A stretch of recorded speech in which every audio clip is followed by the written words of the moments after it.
for hearing the first case. So thank you for joining us today. This is the voice of Christy Harps, the program manager for the Historic District Commission. And Candace, if you would go ahead and start streaming, please. We'll pause a few seconds and then Kim will get started. Thanks.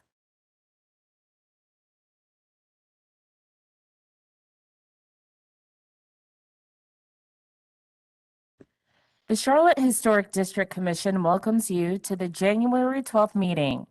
I'm Kim Parati, chairperson, and I call this meeting to order at 12:56 p.m. Also sitting on today's commission are Phil Goodwin, Jim Hayden, Jessica Heineman, and Jill Walker, who are present in the meeting room.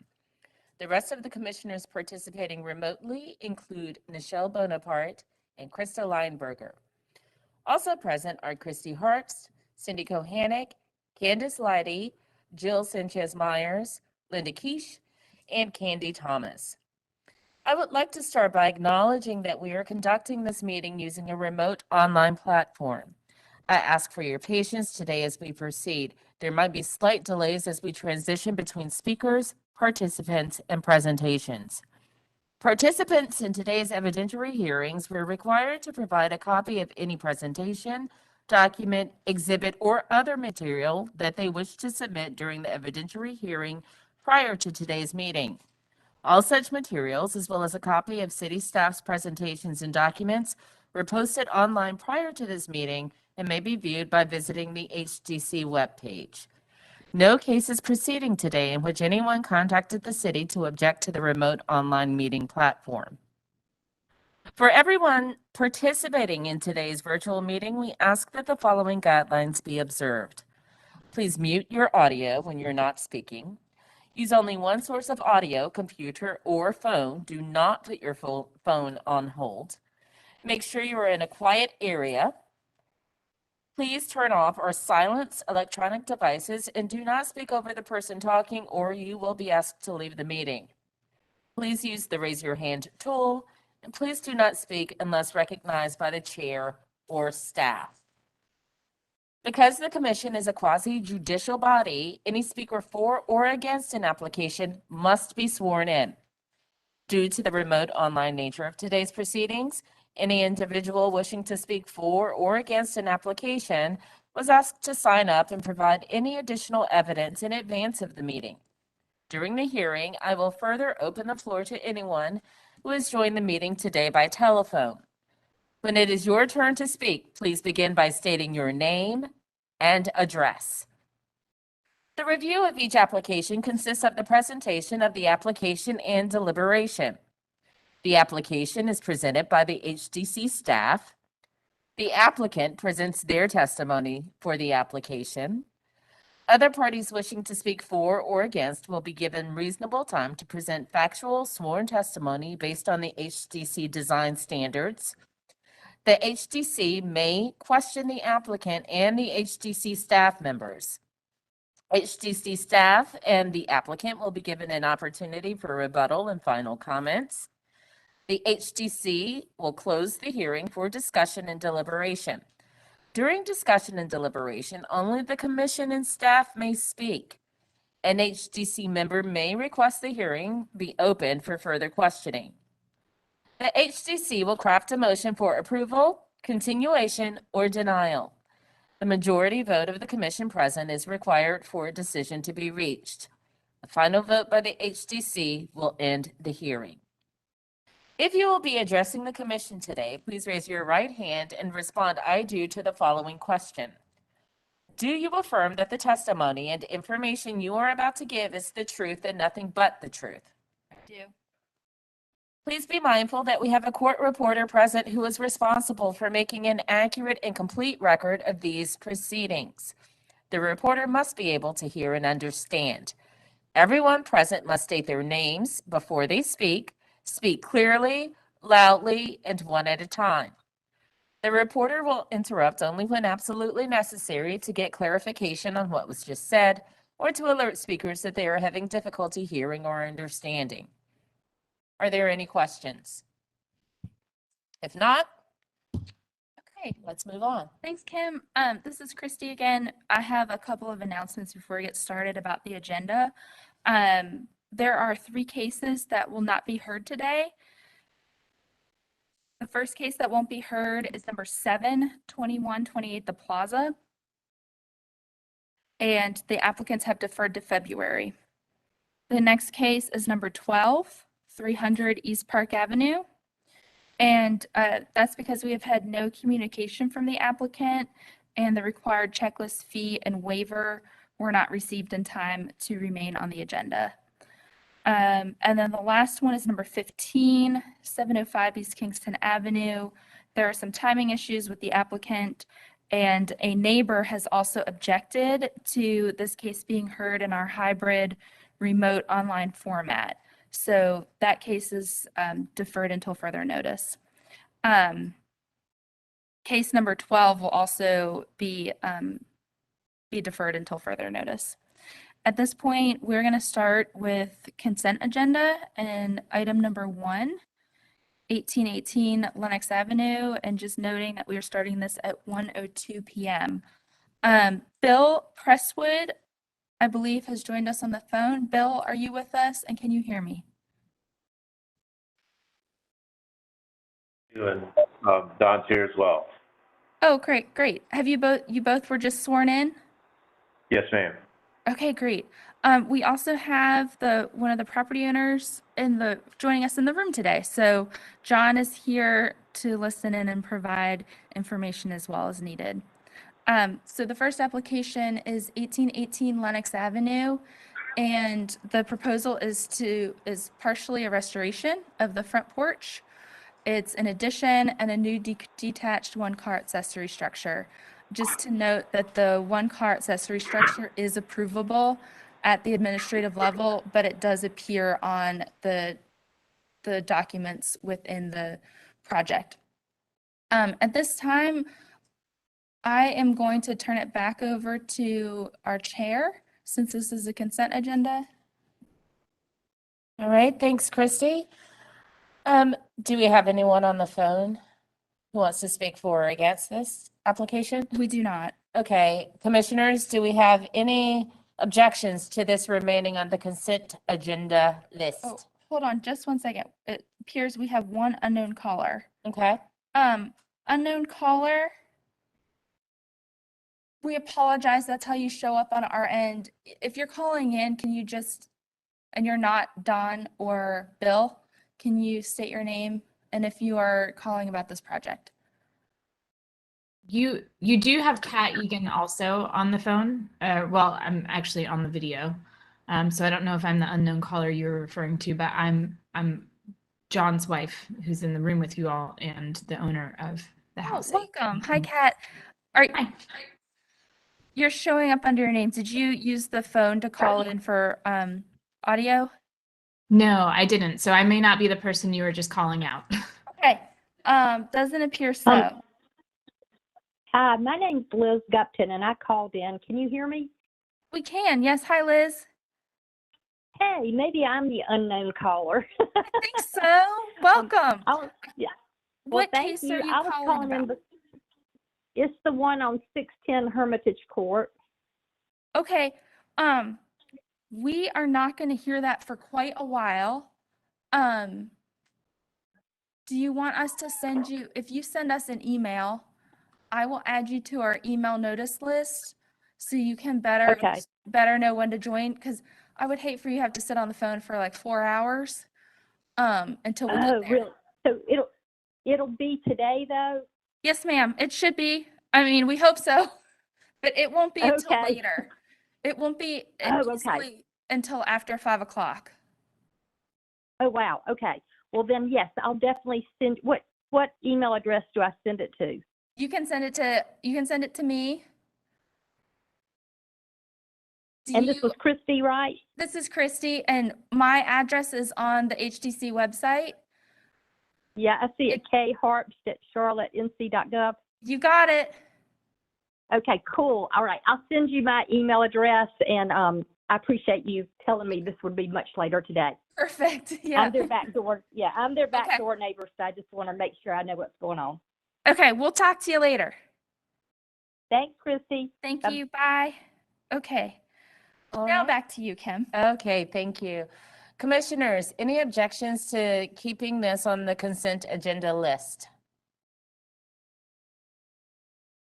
Okay, well then, why don't we, I know it's 2022, but do we close? Yes. So why don't we close, and, get a motion going?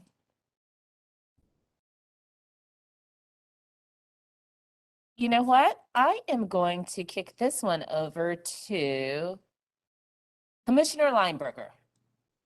I was just getting ready to speak. I'd like to make a motion to approve this application to be kept Okay. on the consent agenda, be kept as a consent agenda item with permit-ready construction drawings submitted to staff for final review with the following conditions. That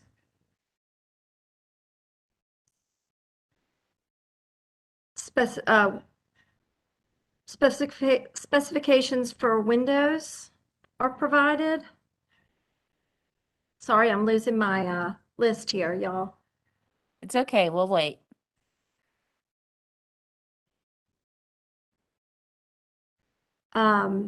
Window details provided, window trim details provided, photos and drawings with dimensions of existing details are being matched, and provide the size and species of new trees to be planted. Okay, perfect, Commissioner Lineberger, seconded by Commissioner Heineman.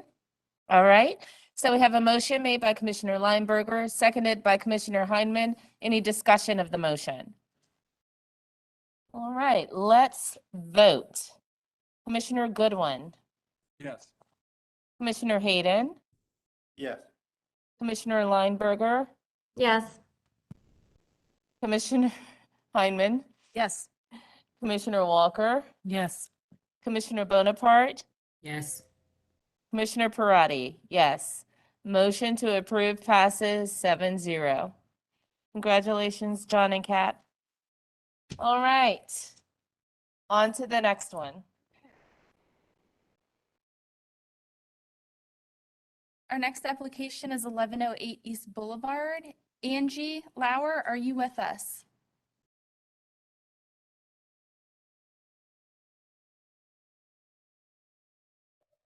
Hi, can you hear me? Hi, Angie. Yep. Have you been sworn in? I came in just as she said, do you do? And I do. Okay, So- we'll swear you in. Thanks. Okay. Angie, if you will, please raise your right hand and respond I do to the following question. Do you affirm the testimony and information you are about to give is the truth and nothing but the truth? I do. All right, thank you. Okay, this next application is also for an addition. Again, 1108 East Boulevard. The proposed materials are a Niche House Savannah Smooth, new slate roof, copper gutters, and downspouts. The other part of this application besides the addition is the house currently does have an asphalt roof, and they are requesting to put a slate roof on it. So those are the two reasons why this is before the commission. The gutters and downspout locations may be approved at the administrative level. Okay, Christy, do we have anyone on the line? No callers. No callers? Commissioners, any objections to keeping this on the consent agenda? Okay, well then why don't we close for deliberation and the making of a motion? I am going to kick this one to Commissioner Heineman.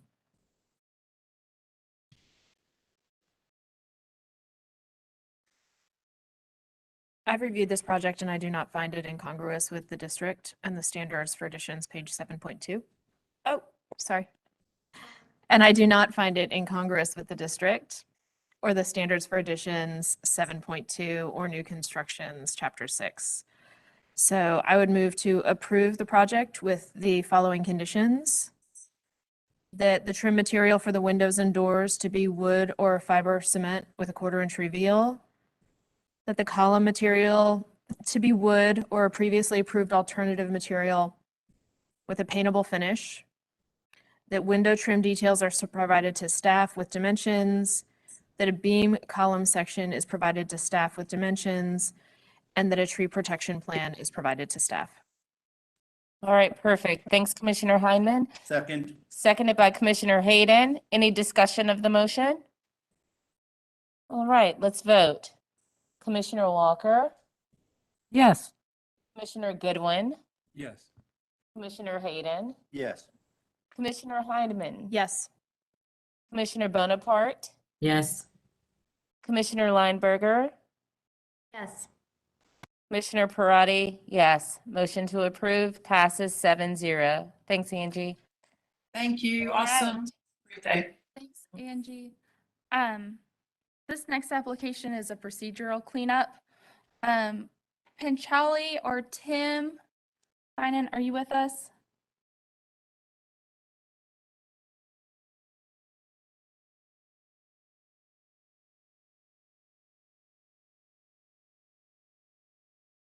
Yeah. Is that Tim?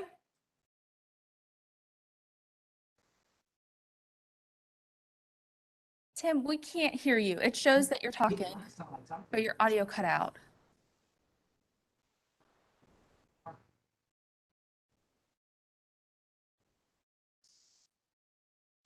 Christy, this happens to me when I use a Bluetooth connection when I'm remote. Oh, okay. Tim, are you using a Bluetooth connection? We've had one of the commissioners say this happens to her when she uses Bluetooth. And if so, you might want to switch audio.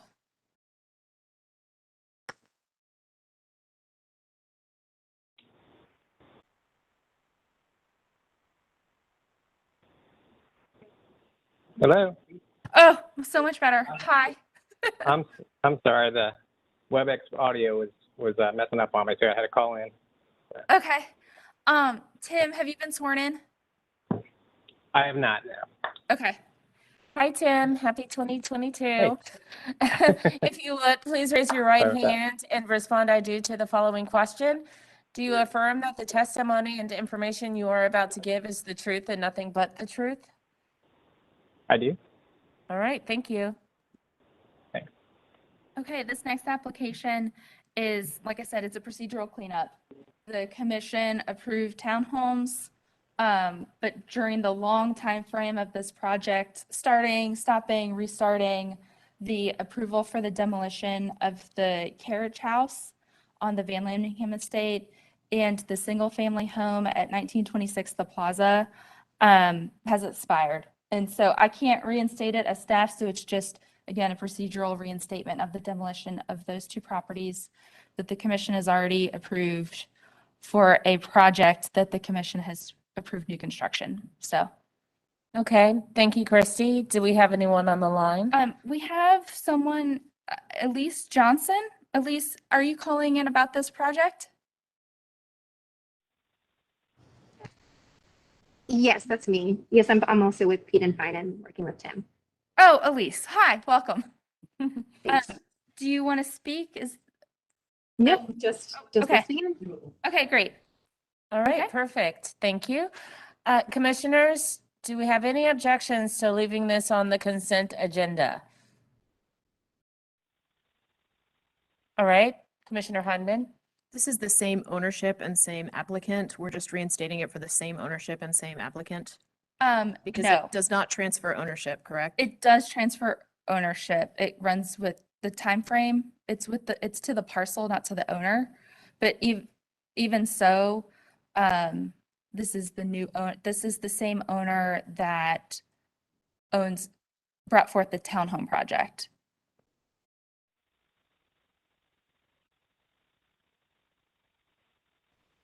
So like demolitions, any demolition, if you were to apply, and the COAs are technically the same, it runs with the parcel number, it's not tied to the person, it's tied to the property.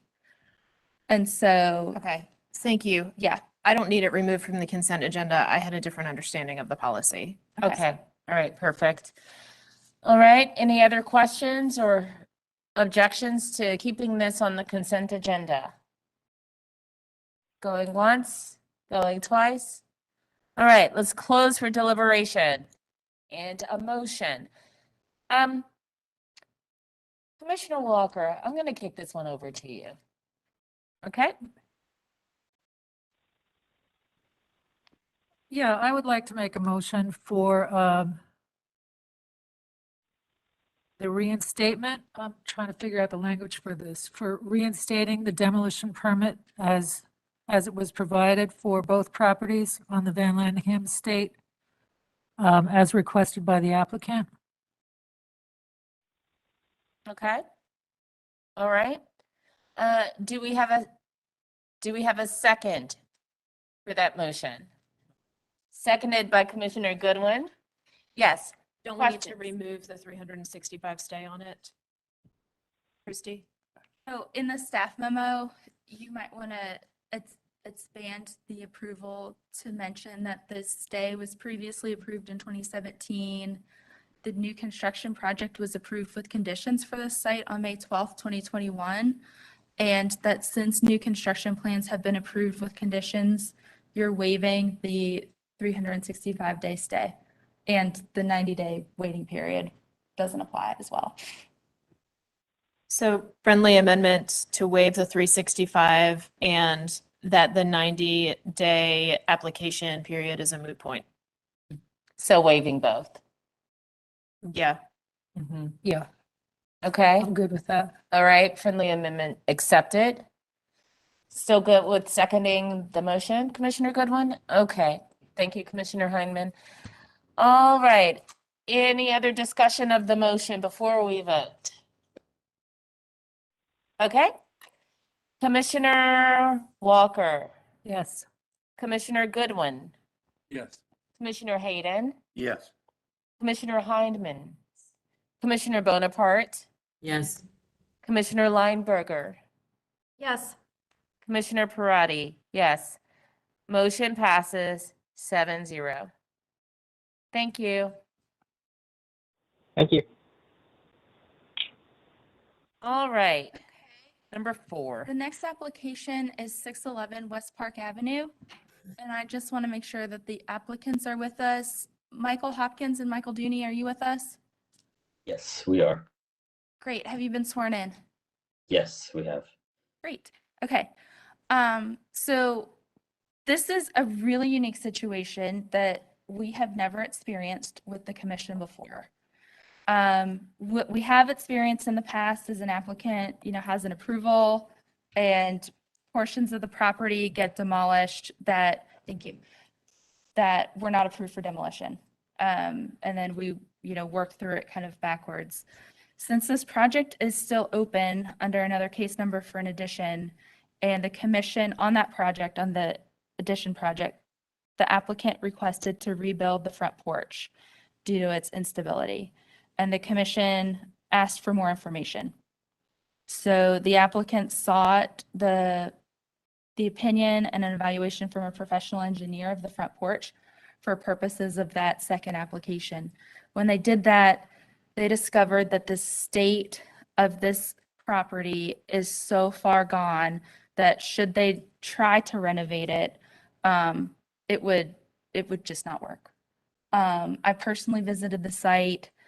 I have never, promoted a demolition, but since they have a case open for an addition for the porch restoration, and they are really trying to do the right thing by the house and by the commission, that is why it is on here as a consent item.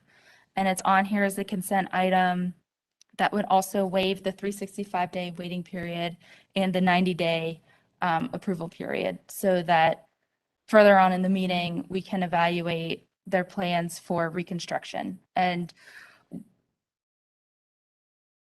their plan ultimately is that they do want to reconstruct this existing house just the way it is. But we'll talk about that a little more when we get to their continued application. For right now, what's before you is an application for demolition of the house. And again, I really want to commend the applicants. They have, as soon as they found this out, they reached out to me. I did a site visit. I've been in the house. The pictures don't even do it justice. But The applicants are here if you decide to hear it and take it off consent agenda. Otherwise, all the information is in your package, and I'm also willing to offer, answer any questions that I can. So we have one unknown caller, but other than that, we don't have anyone signed up to speak. Okay, thank you, Christy. Could we find out if the unknown caller? Sure. Hi, if you've called in, you're showing up as an unknown caller and we don't know who you are. Will you please just identify yourself and let us know if you want to talk about this project, which is 611 West Park Avenue? Hi there, I assume that's me. I'm just a resident in the neighborhood calling in to listen. I don't need Okay. to speak. Okay, great. Well, welcome. We're glad you're calling in. Thanks. Thank you. Okay. Okay, back to you, perfect. All right, commissioners, any objections to keeping this on the consent agenda? All right, so why don't we close for deliberation and a motion? I am going to give this one to Commissioner Bonaparte. Yes. So I'd like to make a motion. I move that we approve the project for meeting demolition 9.2 number 2 with the following conditions, and that this remains be heard on the consent agenda with the following conditions, that demolition may take place sooner of the approval of the new construction plans or the expiration of 365 days, that the 90-day waiting period be waived, and that any salvageable original materials be retained for reuse in the new construction. Perfect. Commissioner Bonaparte, do you mind if I contribute a friendly amendment requesting measured drawings of the house before it's demolished? Sure. All right. Do we have a second for the motion? Seconded by Commissioner Walker. Any discussion of the motion? Yes, Commissioner Heineman. Sorry. I have a question for staff. I know that that setback issues are not in our domain, but I'm concerned about if this demolition happens, the property owner may lose the right to build this footprint. And I just want to know that there's something in place in the city system, whether that's with the ZBA or whoever it needs to be, to preserve the applicant's right to build the footprint. Yeah, I think that's a really insightful question. I know that they have approval from the ZBA for building the addition. And we do have a clause in the ordinance that says reconstruction of original historic elements can also be approved by the ZBA administrator. Granted, the language we'll probably have to evaluate because it's for like front porches and stuff that encroach. We put that in place with the help of some of our friends in Dilworth for the old mill house on Cleveland so that that front porch could be rebuilt. But I do think we probably have a path forward, and we will be absolutely working with the applicant. Okay. Okay, thank you. I just didn't want us to create that problem for them. the applicant. Yep. Thank you, Commissioner Heineman. All right, so we have the motion, and do we have a second? Seconded by Jill. Thank you. Seconded by Commissioner Walker. Any discussion of the motion? All right, let's vote. Commissioner Walker. Commissioner Goodwin. Yes. Commissioner Hayden. Yes. Commissioner Heineman. Yes. Commissioner Bonaparte. Yes. Commissioner Lineberger. Yes. Commissioner Parati, yes. Motion passes 7-0. All right. Thanks, Thank Mike you. and Mike. We'll see you in a few minutes. Did we waive this 365 on that? Yeah. Okay. Yeah, thanks. Okay, our next application is a new application at 313 and 315 West Kingston. It's a duplex. Eric, are you with us? Yes. Hi, welcome. Have you been sworn in? No, I have not. Okay, we'll do that first. Hi, Eric. If you would, please raise your right hand and respond I do to the following question. Do you affirm that the testimony and information you are about to give is the truth and nothing but the truth? Yes, I do. All right, thank you. Okay, this application is in multiple parts. It's for replacement doors, porch columns, replacement windows, and a driveway. There is also information in the agenda supplement for this project on page 3 and 4 of the supplement, which is an email explanation about the windows. And then slide 4 of the supplement is also about the window replacement. So with that, I will turn it over to Eric. And Eric, let me know where you'd like to start with the project. Sure. The meat of the matter, I guess, the biggest part is the windows. What we have there now are the old classic, I call them metal style windows, basically grid windows that will have crank outs and all of that. Upon my first going to the project, I walked in there and I said, "Oh my goodness! A lot of the glass is broken. Multiple windows won't shut. They're rusted through in multiple areas, and they're inoperable." And then I started, but me being a builder, I started thinking about, okay, now what about egress and energy codes? And we can't meet either of those. These, as a point of context, today we had one of the building inspectors over there for a framing inspection, which we did pass because we have that on a subsequent or another approval form. And I was talking to him about the windows, and he affirmed that what I was saying about egress we can't meet.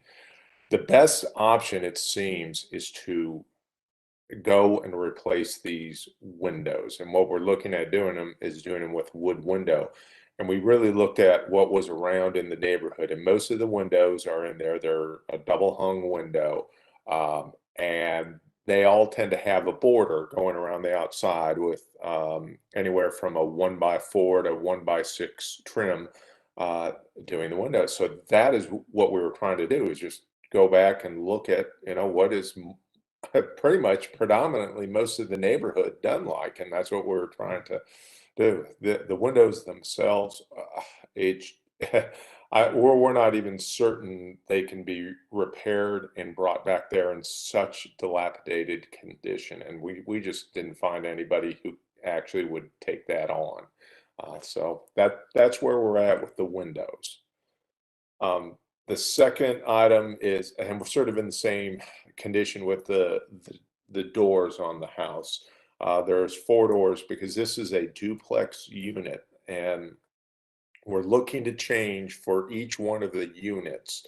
We're looking to change the front doors to, we gave a style for the front door for what's unit number 1, which I believe is 315, and then the exterior room unit that has a door on the left-hand side of the building is 313, and we have a proposal for those. We were trying to go off of the guidelines that we had on what to select, so that's what we came up with.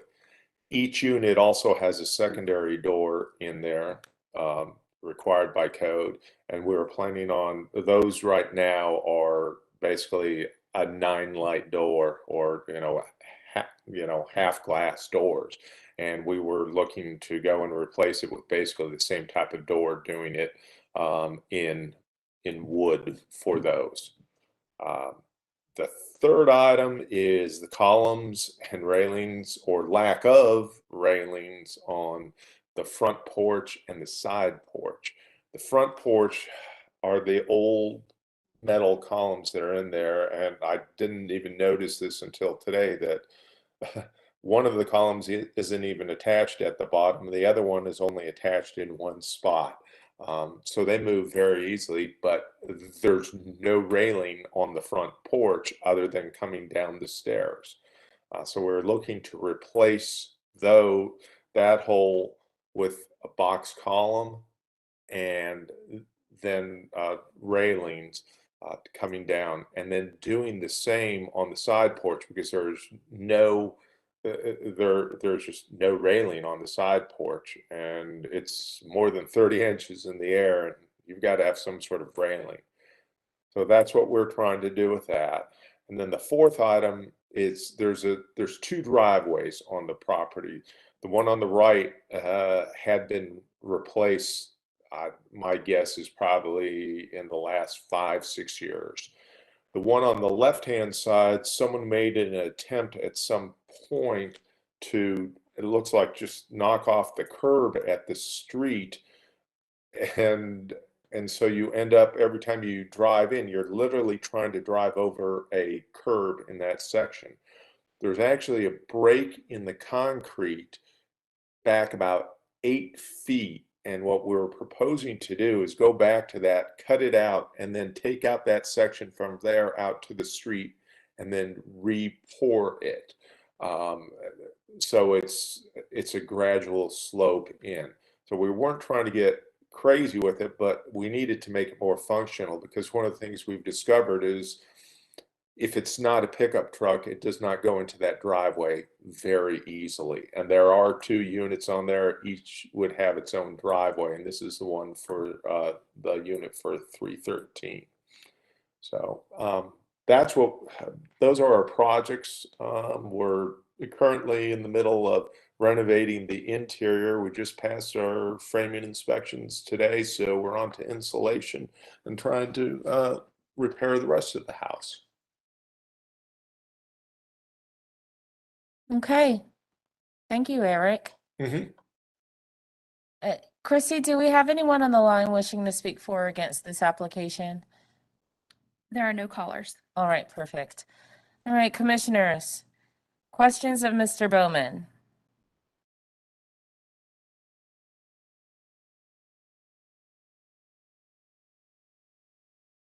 Go ahead, Phil. Phil, you go first. Commissioner Goodwin? Yeah, Mr. Bowman, the front doors, I take it, are replacement doors. Is that correct? Yes, they are, because part of the issue we're running into, the frames are just absolutely shot on these, and the doors themselves are not very functional at the moment. So yes, there'll be a replacement door unit. Okay, thank you. And I believe that I saw in the application that you're proposing to use Pella EnduroClad windows. Is that correct? Yes.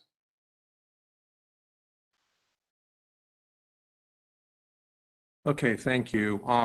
One thing, have you considered, there was something in the application about these window openings are not standard sizes, and so you would need to fill in with some trim.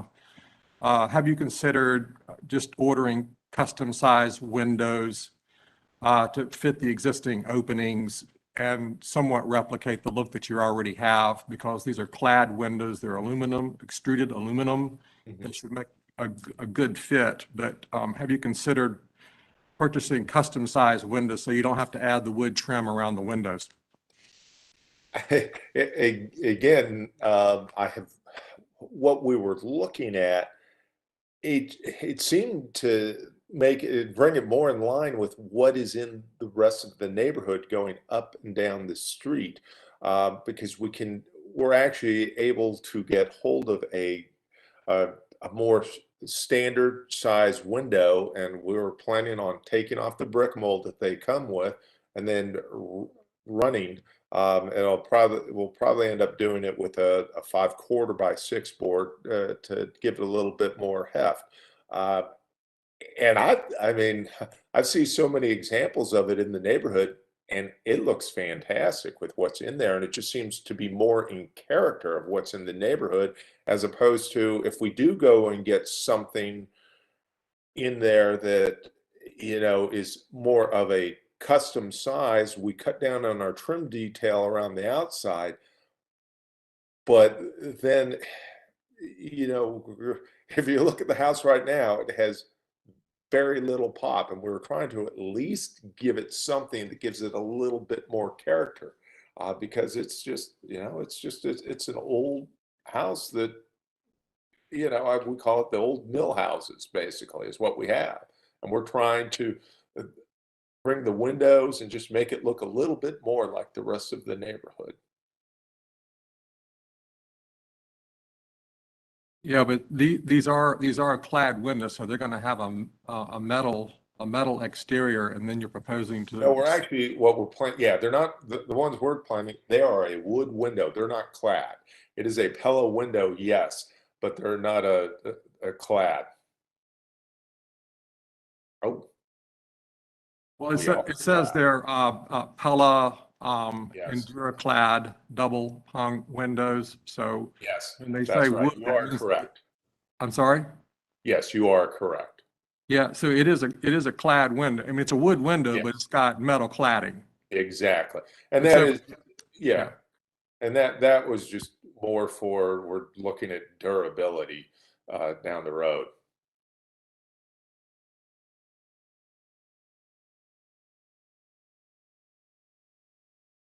Is that it, Mr. Goodwin? Commissioner Goodwin?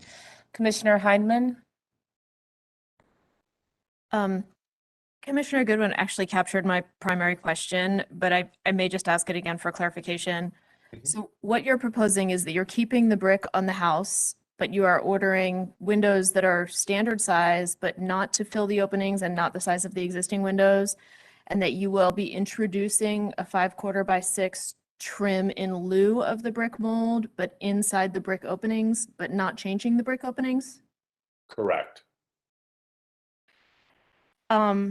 And then in the addendum, there's a reference to adding grids to the outside of the windows.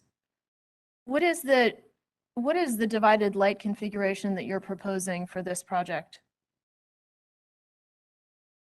Us adding grids, where is it? It's in the addendum. Oh, that's from, what we were trying to do is find someone that possibly could come and replace them with an aluminum extruded, and he was proposing, saying you could add grids. Ours is, we are not planning on grids. We are having it clear, so it's no grids.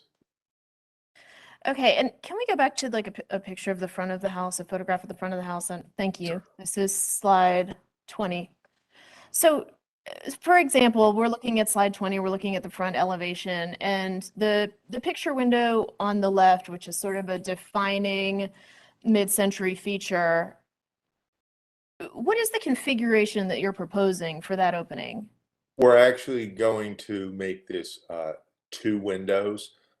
They'll be 3 foot wide each. And in doing that, because what we have, that opening there is 7'5". So in doing that, I can take the 2 windows. I can have my one 5/4 by 6 on the right hand side, one coming down the center, and one to the left, and it fills in, and then we'll have our trim coming across the top and the bottom of that. And if you look sort of closely, you can almost see that same sort of detail on the house directly to the right of it.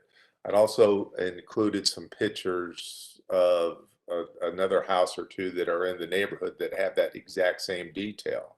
And what that does, by going to a 3 foot wide window that's operable, we can meet our egress code, and then we're also getting to and meeting our energy code requirements.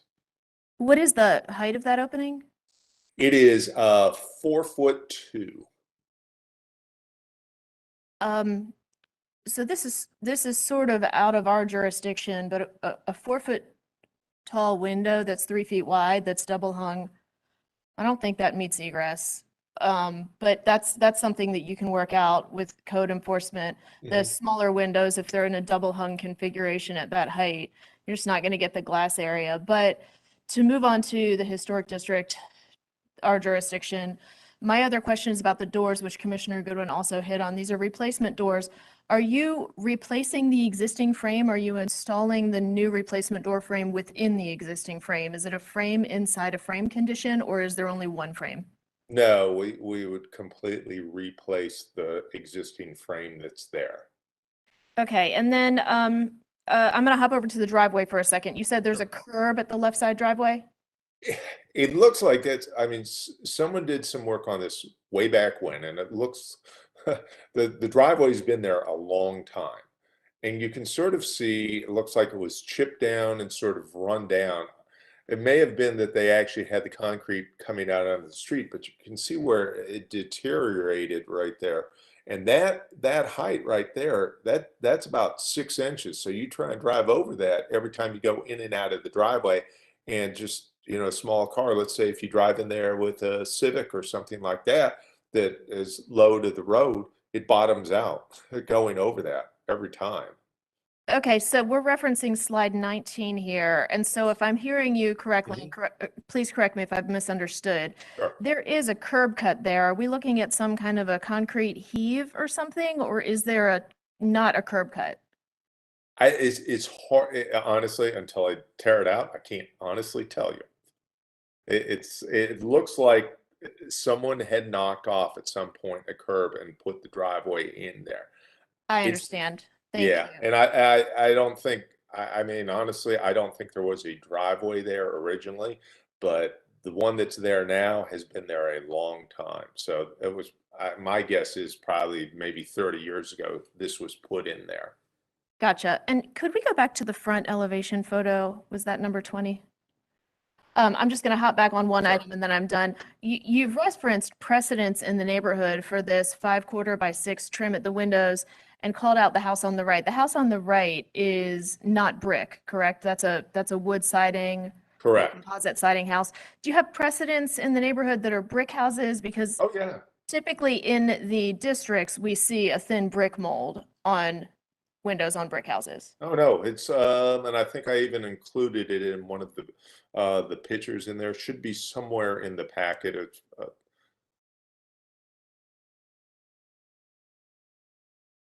and if not, I know I have one sitting on my computer that I can email to you guys right away. It's a beautiful house too.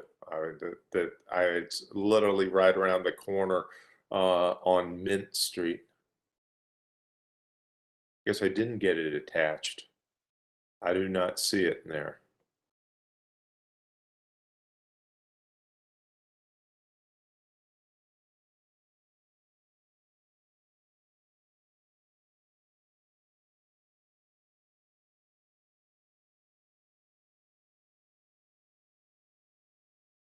Okay, that's it for me. All right, thanks, Commissioner Heineman. I'll come to you in a second. Actually, Commissioner Goodwin. Yeah, one more question. The doors that you're proposing for the front, have you considered replicating the doors at the rear and side that appear to be original doors with that particular type of light pattern? Have you considered that in the front for the 2 front doors as well?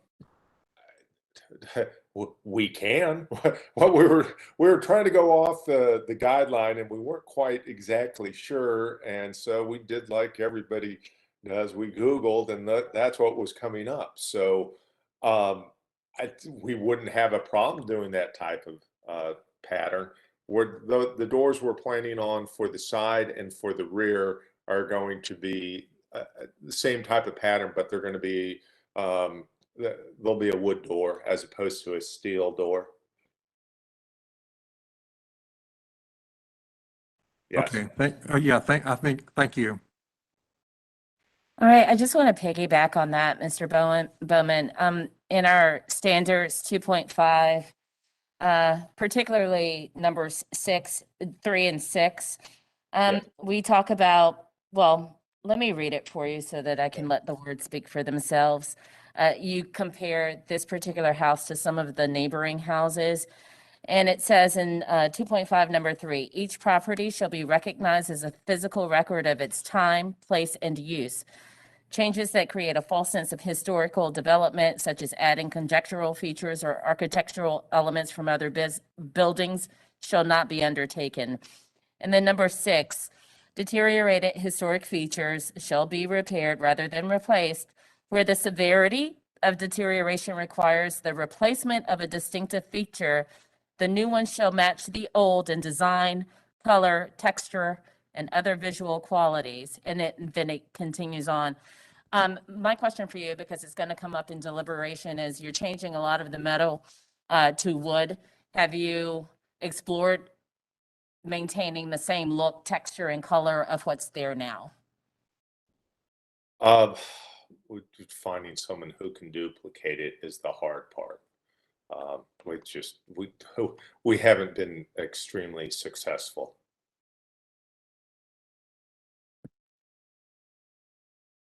Okay. Okay, thank you, sir. Commissioner Lineberger. Yes, thank you. Mr. Bowman, I had a question. Christy, if you could go back to, I think it's slide 11. It has the interior living space. Yes, that one. I was having a hard time figuring out if this elevation was shown in the photographs, but where that window unit is, that AC unit, is that, and I'm sorry if I missed this somewhere in your presentation, but is that an existing window that was filled in? Not that one, but the one in the photograph to the right. Oh, yeah, that one, it's of all the things, so the actual window sashes themselves, they opened them up, they left them on the outside of the house and attached them and drilled them to the house, so they constantly remained open. So yeah, it was filled in there. Okay, so are you opening that back up and doing a window replacement right there in the original opening? Yeah, we're doing 2 new HVAC units in the project itself, going, and they're up in the attic and units are out on the back. So we're not doing any there. We're planning on that being an actual window again. Okay. Okay, and then back to the driveway, did you have anywhere indicated what the width of the new driveway would be? And The one what that's the there material now is would be? 10 feet wide, and where the joint is, and it's a crack that's going across, it's not a joint of any type, but it goes across the section of the driveway that's there, is right just under 8 feet back. So we're going to plan on doing a nice saw cut going there, cleaning it up, and then just replacing that. So it's 10 feet wide by 8 feet back. Okay, thank you. That's all I have for now. Okay. Thank you, Commissioner Lineberger. Any other questions of Mr. Bowman before we close for deliberation? Going once, going twice. Okay. Commissioner Lineberger, is your hand still up, or did you have an additional question? No, I just didn't put it down. Sorry. Okay. All right. Perfect. Thank you. All right. Why don't we close for deliberation? Commissioner Goodwin, why don't you kick us off in discussion?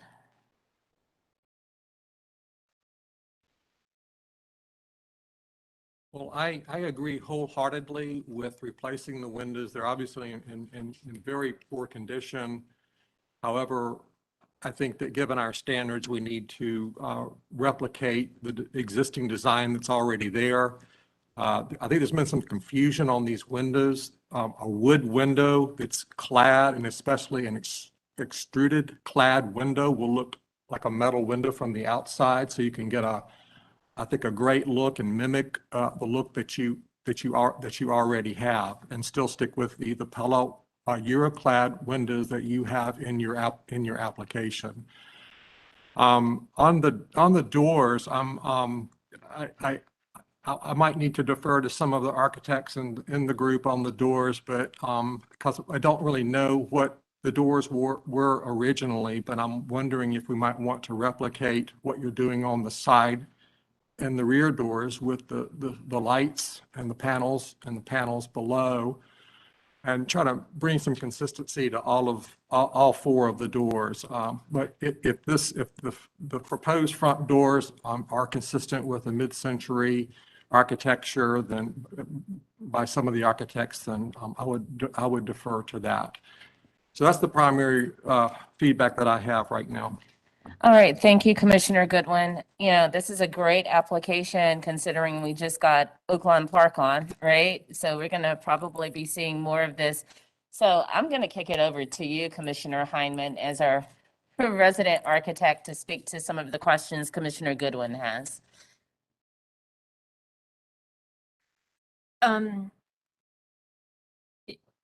The standards bind us to if we allow the existing windows to be replaced, that they be replaced in the exact same configuration, in a configuration to match existing. In all the years that I've been here, I've never seen us approve a 5/4 by 6 trim inside a brick opening. And in fact, I'm aware of several projects that have come back as violations to the city and have been stuck in no man's land with fees building up for months on end. So I don't think that that's even under consideration.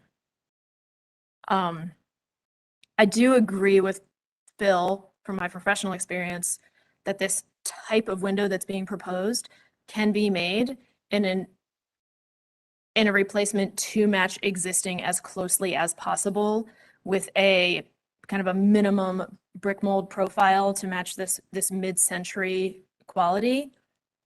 But that's not what we're looking at right now, and I don't think there's any way for us to evaluate it without elevation drawings. You know, there's a map on here that shows the HVAC units. It is slide 8. But I think to meet the requirements of an application, we would need to see the driveway materials, the driveway dimensions, and the HVAC screening. That would just be a standard application requirement. And this, whatever this curb thing is going on the driveway is a CDOT, that's in CDOT's jurisdiction. That's not in our jurisdiction. The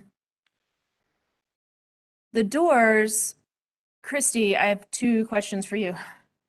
I mean, as a professional, I would love to see a mid-century door go back on this mid-century house. So my 2 questions are, do we have historic photos from the applications? Or, okay, we don't. And also, is this type of door approvable? Because aesthetically, the 2 front doors that are proposed really do have a great mid-century quality. But I don't know if this type of steel door is approvable by our standards. And I don't think it's steel.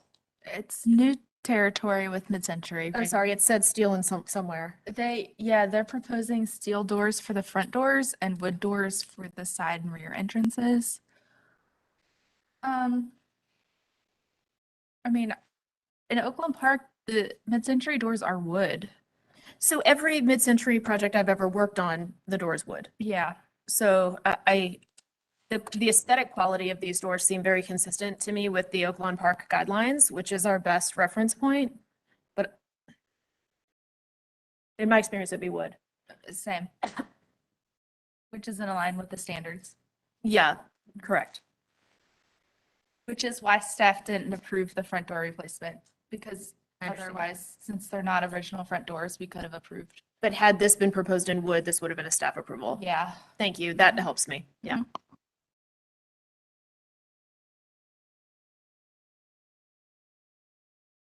All right, I'm sorry, where does it, I'm looking for where it talks about the materials of the doors, and I can't locate it. I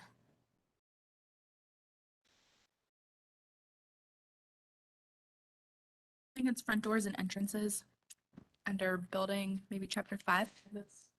While I while I look for that, do we have I want to kick it over to you, Commissioner Lineberger, because you had some good questions. Thoughts, comments? If I may, it's 4.10 and 4.11. The doors and the trim. Thank you. Oh, no, I'm talking about in the application. Oh, in the application. Oh, Yeah, I'm where sorry. it says still. Okay. Yeah.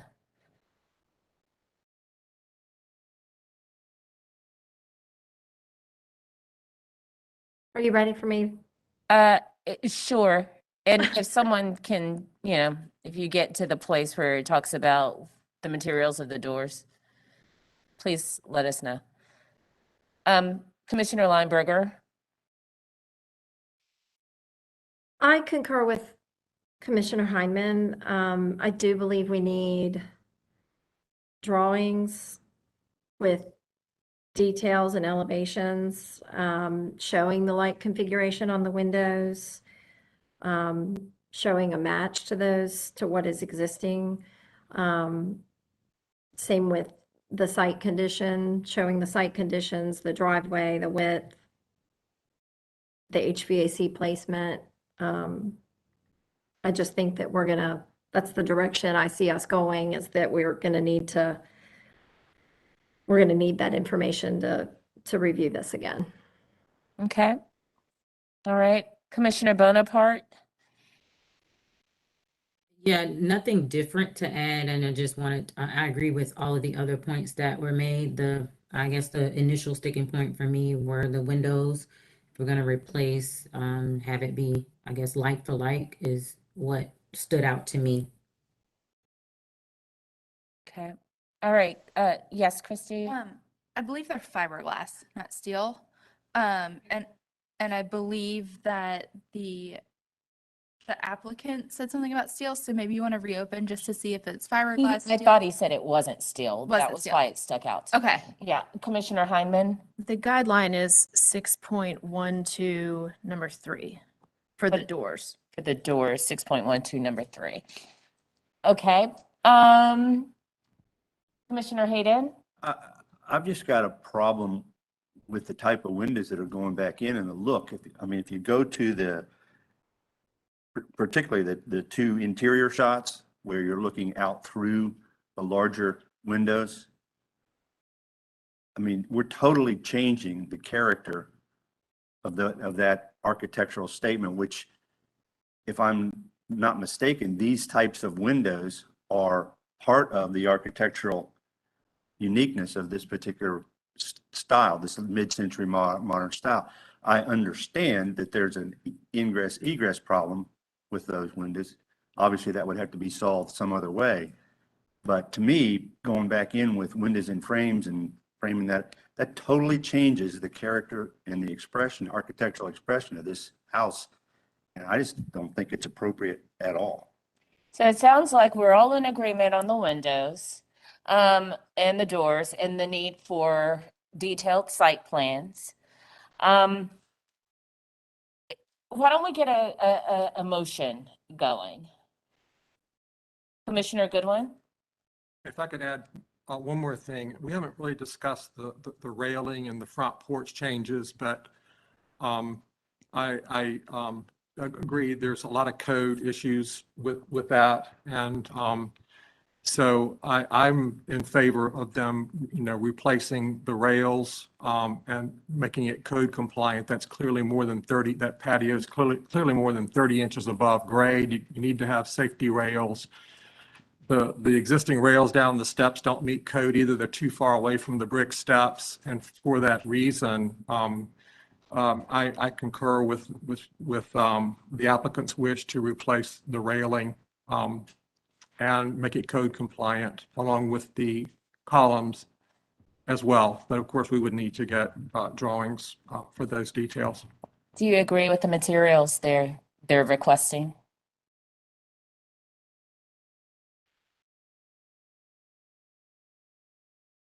Commissioner, I'm sorry. You know what? While you think about that, Commissioner Goodwin, I Christy. just have so sorry, I should have said this. the reason why a lot of these things are before you is because they've selected a material or a configuration that we can't staff approve.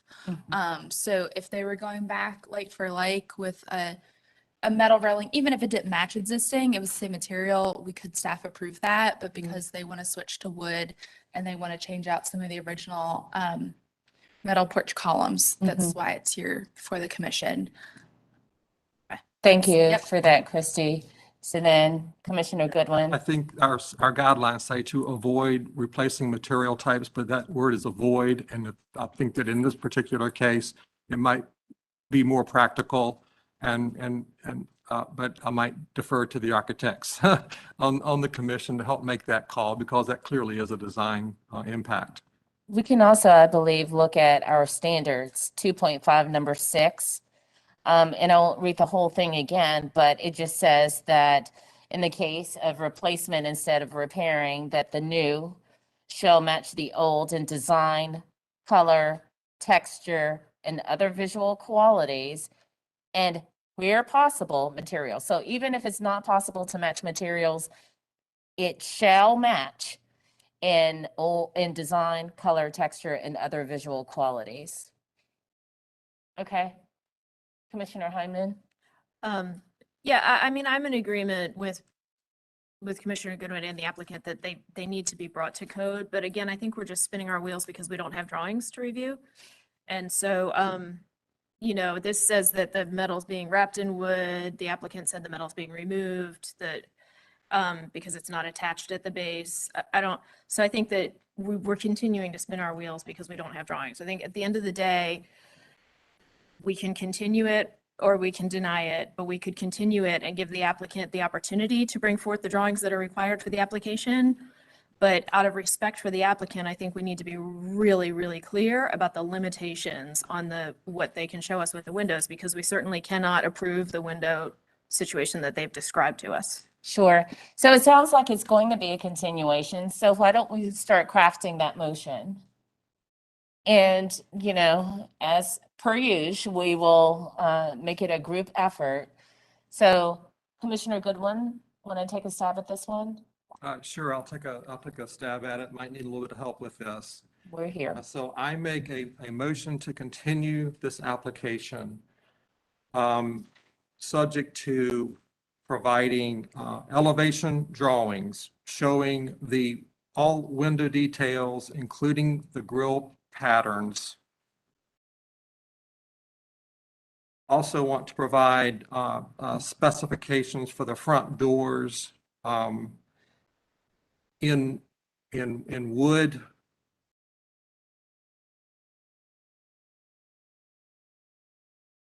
And I would say the elevations would have the drawings as well. So drawings and specifications for those front doors.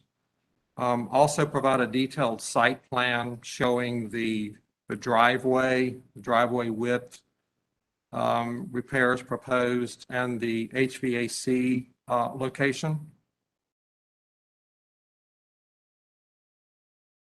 Also provide in the elevations the proposed railing details that would meet code requirements. And also provide the front porch beam and column details, including the base and capital design. Okay. All right. So we have a motion on the floor. Do we have a second? Commissioner Heineman? Seconded by Commissioner Heineman. Do we have further discussion of the motion? I have a question. Okay, Commissioner Lineberger. Yes, on the site plan, can we just include or add to that site plan that we show any vegetation, any trees? 'Cause it looks like there is a tree. I know we're not talking about an addition, but just if we're going to do an accurate site plan, just to have that on there as well. Great idea. Thank you, Commissioner Lineberger. Accept it, Commissioner Goodwin? Commissioner Goodwin is accepting that. And are you accepting it, Commissioner Heineman? Yeah, so for the site plan, we've got the driveway dimensions, materials, the HVAC screening, the curb. Do we and have the curb on the? entries. Yeah, it's not our jurisdiction, so I don't know necessarily that it matters whether it's added or not, to be honest, because it's CDOT that's gonna determine that. You know, it's really up to the applicant. Usually people do add it just so they can see with the connection. They're trying to prove their case for the connection, right? Yeah. Between the curb and why they're locating the driveway where they are, why the driveway is the width that it is. But you're absolutely right. There's no jurisdiction over it, so it's really up to them. However, to piggyback on your comment, it may be to the applicant's benefit to include it because if this commission supports their driveway application, they can take that to CDOT, correct? Absolutely. Okay. It's never a bad thing to include extra information. Okay. All right. So, I'm gonna ask Commissioner Goodwin that you restate your motion, please.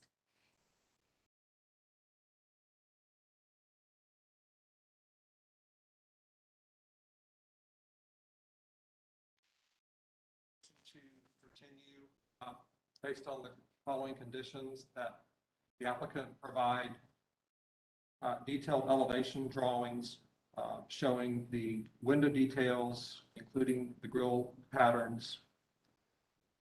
Provide on those drawings the doors and specifications for those doors. Can you move the mic closer? They're having trouble hearing you. Oh, Thank you. it was, Let me start over. and Commissioner Goodwin, if you could also start with whether you're approving, continuing, or denying. Oh, yes, I make a motion to continue this application based on the applicant providing detailed elevation drawings showing the window details, including the window grille pattern and the proposed doors. Provide specifications for the proposed new doors. To provide a detailed site plan showing the driveway, its interface with the curb, location of the HVAC units, and also any vegetation. Provide the proposed railing details for the front porch to make that code compliant. The front porch beam and column details, including the base and capital details. Okay, all right, Commissioner Heineman. Seconded by Commissioner Heineman. Any further discussion of the motion? All right, let's vote. Commissioner Walker? Yes. Commissioner Walker, yes. Yes. I'm throwing pins at Commissioner Hayden. I apologize. Commissioner Goodwin? Yes. Commissioner Hayden? Yes. Commissioner Heineman? Yes. Commissioner Bonaparte? Yes. Commissioner Lineberger? Yes. Commissioner Parati, yes. Motion to continue passes 7-0. Thank you, Mr. Bowman. All right, now we're on to number 6. Okay, our next application is 1927 The Plaza. Sean and Zach, are you with us? Hi, Christy. Zach is here. Hi, Zach. Happy New Year. Happy New Year, everybody. Is Sean joining you or are you presenting for him today? He's watching on YouTube. Okay, great. Have you been sworn in? I have not. Okay, we'll do that first. All right, if you will, Zach, please raise your right hand and respond, I do, to the following question. Do you affirm that the testimony and information you are about to give is the truth and nothing but the truth? Yes, I do. All right, thank you, sir. Okay, the next application is for a rear addition, some window changes on the front elevation, and changes to the front porch and front porch roof.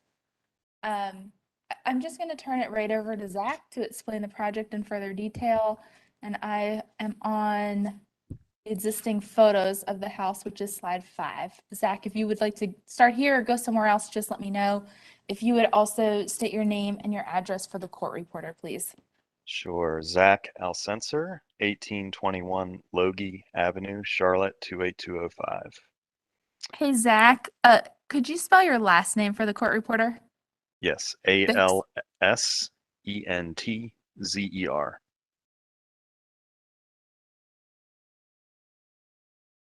Okay, sorry about that. Feel free to proceed. Thank you. All right. Well, Christy, I think you about covered it. So if I had to sum up this project, it's 3 components. The first component is a couple nuances on the front elevation that would be visible from the street. One portion of that is extending the front porch floor forward a couple feet and then adding essentially a bolt-on element, a pergola above that, to provide a little bit of shade and balance to the facade. The other component on the front elevation is we're proposing to make the front windows in the living room slightly taller to enhance the connection with pedestrians on the street. So that's component number 1. Component number 2 is a wholesale replacement of the vinyl windows that are not original to the house with a wood window product. We are speccing out a Sierra Pacific product. It would be a painted wood, brick molding, etc.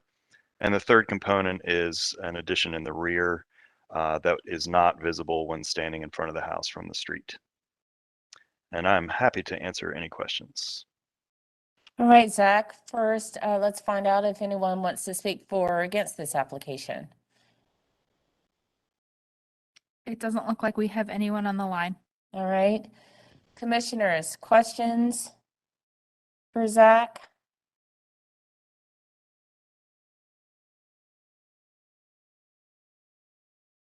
Going once? Commissioner Heineman? Hi, Zach. Thank you for this project. It's really exciting to see 2 mid-century projects back to back here today. Yeah, I was thinking the same thing. That's cool. Yeah. I only have one question for you, actually.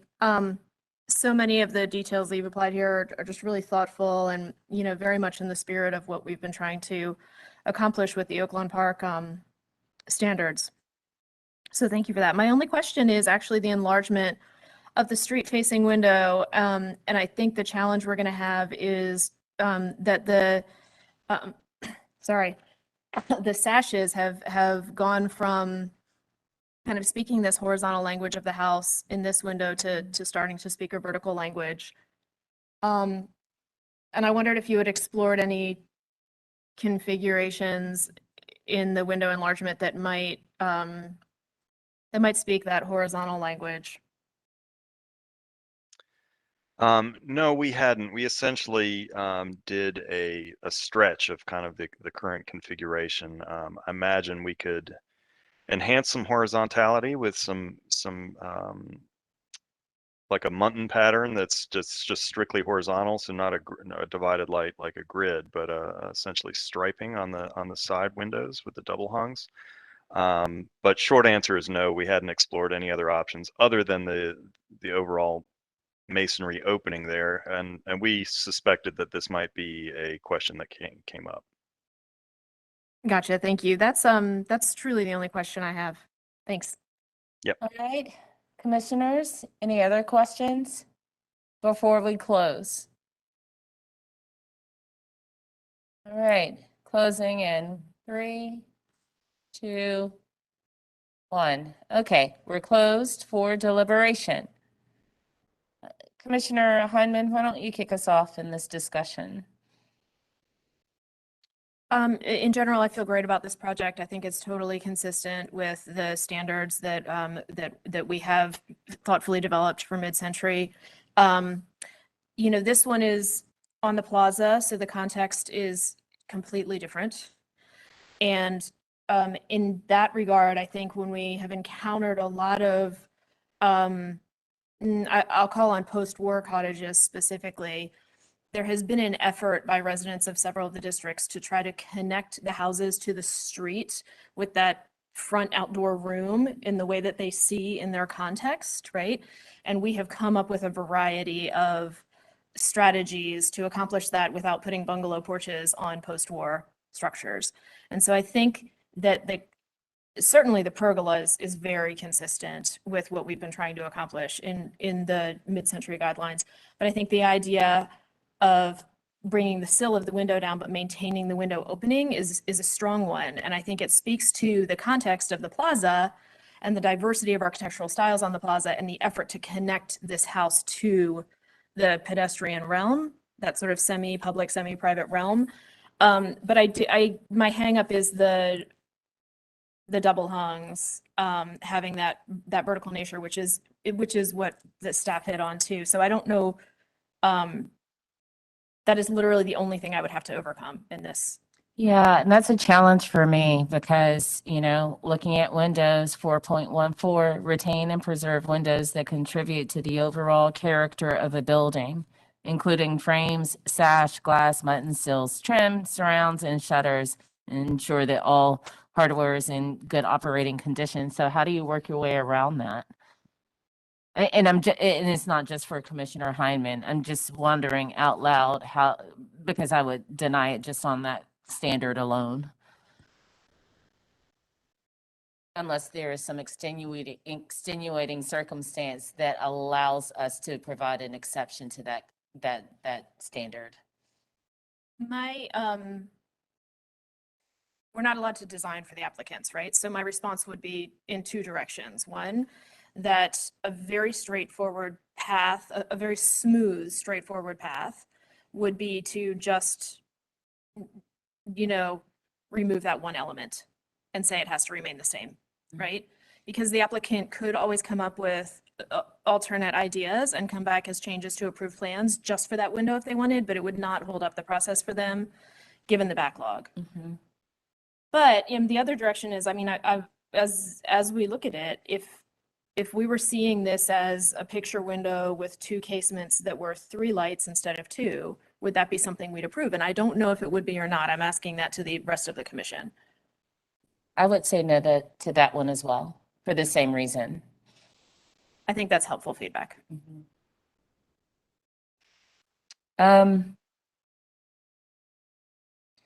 Any other, I'm going to kick it to our commissioners at home. Commissioner Bonaparte, what are your thoughts?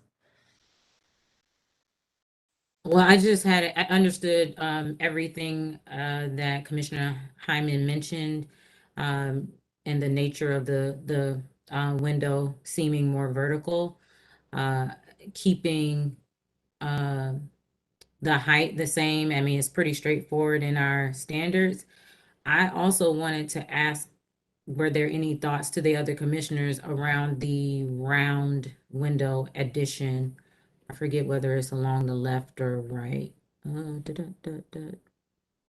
Yeah, there was some question about whether or not that is historic, I think. Okay.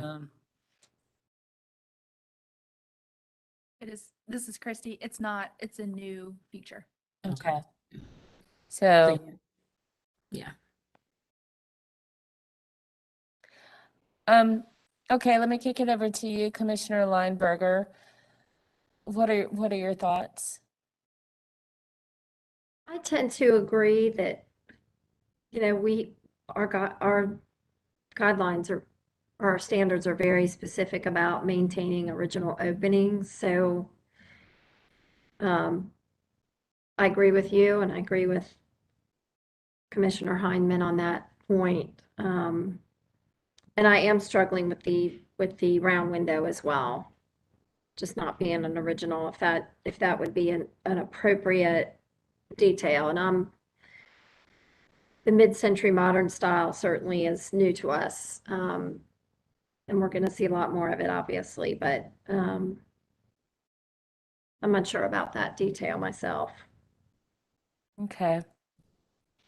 Does it change anything for you to know that it's not original? Oh, absolutely. Mm-hmm. Okay. Absolutely. Commissioner Walker? Well, I'm going to go in the other direction and just say that I appreciate the applicant's response to where to put an addition and how to put an addition on a house. I think this was done very, very well. Okay. That's all. All right. So it sounds like really right now, the hangups are the windows. All right, so um, I don't think anything's been said, or we're not gonna say anything that's not already been said. So why don't we do a round robin on the windows, whether you're for it or the changes, whether you're for it or against it. Commissioner Walker. No, I don't think it sets a good precedent to allow for window changes like they've been proposed. Both the front elevation as well as the left? The left for sure. Meaning for sure, don't change it, or? The left for sure, I would not be comfortable with approving. Even though it's not original? Right. Okay, all right, perfect. Thank you. Commissioner Goodwin? Yeah, with regard to the front elevation and our standard from 4.14 number 6, avoid adding new openings or changing existing openings on a primary elevation. I would not be in favor of changing that window. And the left round window, unoriginal? Correct. Okay. All right. As far as I go, I am not in favor of changing the front elevation. I would not suffer too much heartburn on the left. Commissioner Hayden? I'm in complete agreement with the front elevation. Not changing those. The round window on the left, it just seems like it's in an odd spot to me. I mean, I'm not sure. I mean, I think like it's awfully close to the brick, but I guess all things being equal, I would say I don't want to see it there. Okay, so you're in favor of them changing it? Yeah. Okay, Commissioner Heineman? I don't think that the standards support the change to the front, unfortunately, so I'm in agreement on that. I'm actually perfectly fine with the round window on the left elevation. It's very clear that that was historically some kind of a back porch that was enclosed at a later date, and that the, enclosure that's there is not consistent. And so and the nature of Plaza Midwood is, the character of it is really different. I think if there were ever a place that you would put a round window on an old mudroom or back porch on the back of the house where it can't be seen, in a thoughtful addition that is not visible from the street, I mean, I'm perfectly fine with that round window being there. I think that is, to me, that's consistent with what our guidelines are asking people to do, even in its whimsy. Okay, thank you, Commissioner Heineman. Commissioner Lineberger? I tend to be in agreement with everything everyone's already said. Okay, and Commissioner Bonaparte? Same. I'm in agreement with what's already been said. All right, why don't we get a motion going? Commissioner Heineman, mind taking the lead on this one? Yeah, I'll float a motion. I move to approve the application with the condition that the front window, that there are no changes to the front window. Okay. Motion made by Commissioner Heineman, seconded by Second. Commissioner Goodwin. Any discussion of the motion? All right, let's vote. Commissioner Walker? Yes. Commissioner Goodwin? Yes. Commissioner Hayden? Yes. Commissioner Heineman? Yes. Commissioner Bonaparte? Yes. Commissioner Lineberger? Yes. Commissioner Parati, yes. Motion passes 7-0. Congratulations, Zach. Thanks, everybody. We'll make those revisions and send them in. Didn't Krista say no? No, Krista said yes. Krista, you responded that you were in favor of the motion, correct? Yes. All right, yes. So 7-0. Okay, thank you. Thank you, Zach. Thanks, everybody. Happy New Year. Happy New Year. All right, Christy, mind if we take a little break? Sounds great. 10 minutes? 10 minutes sounds So- great. Well, maybe 11, so 2:35, 2:35. the number? Okay. All right, and then we'll come back with Michael and Michael.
Christy, this is Jill. Can you hear me?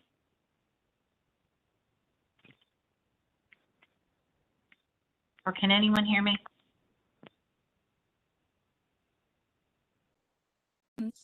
Hi, guys. Hi, Jill. We can hear you. Candace is going to switch you to a participant. Okay, thank you. Perfect. Sorry about that. Yeah, no, I think I sent you a text about it that she can switch you. So she's working that right now. Great, thank you.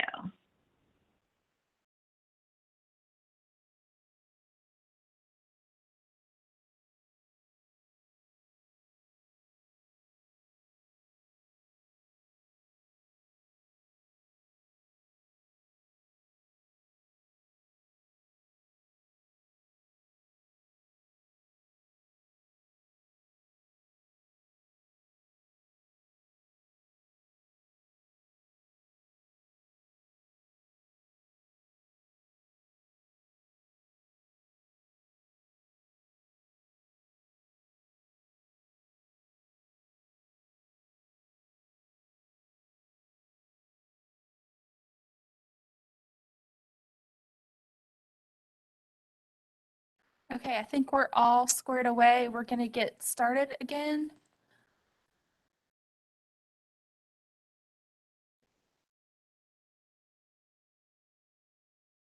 Number 8611 West Park Avenue. Mike and Mike, are you back with us? We are. Great. Welcome back. Okay, so you've already been sworn in, so I'm just going to refresh the commission's memory. They are asking for a correction to the previous approval. I'm going to find the exact word. Actually, I think our attorney has the exact procedural term that we're going to reference, but essentially what they're asking for is to expand the approval of the addition to also include the reconstruction of the original house to match existing. And while doing that, they're also, and of course that includes the front porch that they were coming back with. But they also did a study. They want to get the placement of the front door right for this style of house. And they did a study of all the front doors in the vicinity. They have a map on page 6, and they have all of the photos that show the placement of the front door on the houses around them. So that's their one request for a minor change to reconstructing the original house. With that, I'm going to turn it over to the applicants. Mike and Mike, is there anything you want to add or anything else that I missed that you wanted to ask for on the new construction and the construction of the addition? Thank you. No, that pretty much sums it up. So we wanted to change our request from reconstructing the porch to reconstructing the original house exactly as it was. Then also relocating the front door to line up the center of the columns to be more consistent with the style and the rest of the homes on that block. And we have detailed measurements of the house along with the window placement and door placements that were requested in previous meetings for us to get new building plans to reconstruct the house. So we would be reconstructing it exactly the way it is currently in the same footprint with the same windows that were already discussed and approved, just with a new foundation and new structure.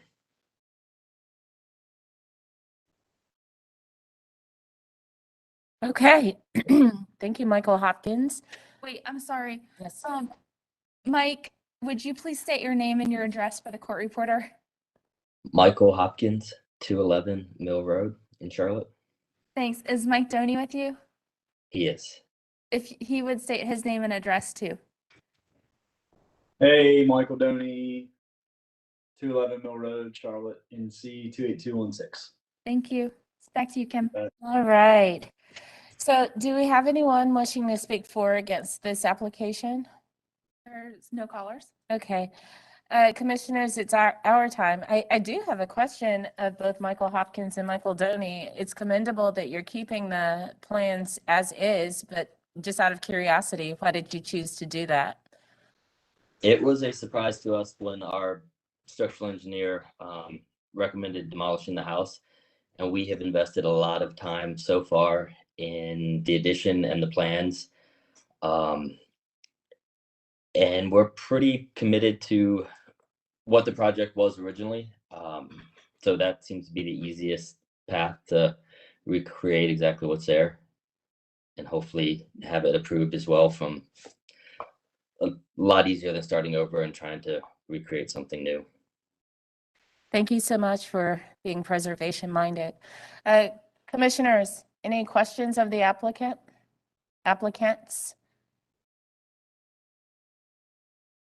Going once, going twice. All right, let's close for deliberation. Commissioner Heineman?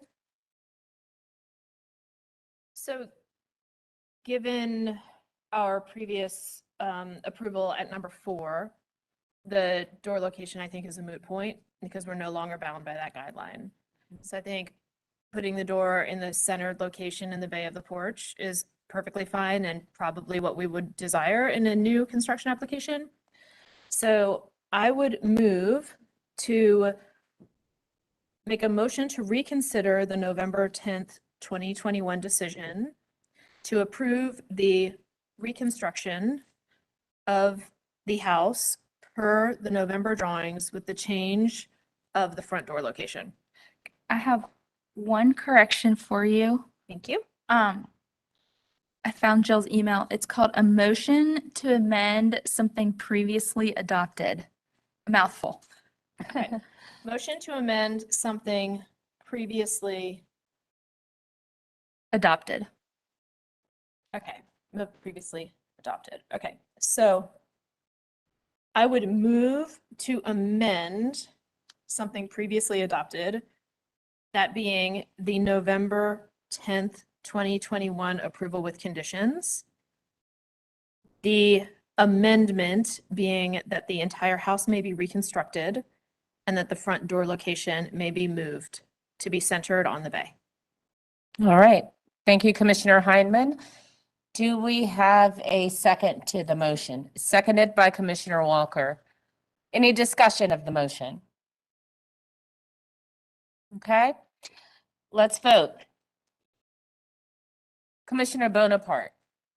I did, and this is just for my edification. So the new construction, will there be a subsequent new construction application, or is that what this application has turned into? That's what this application has turned into. Okay.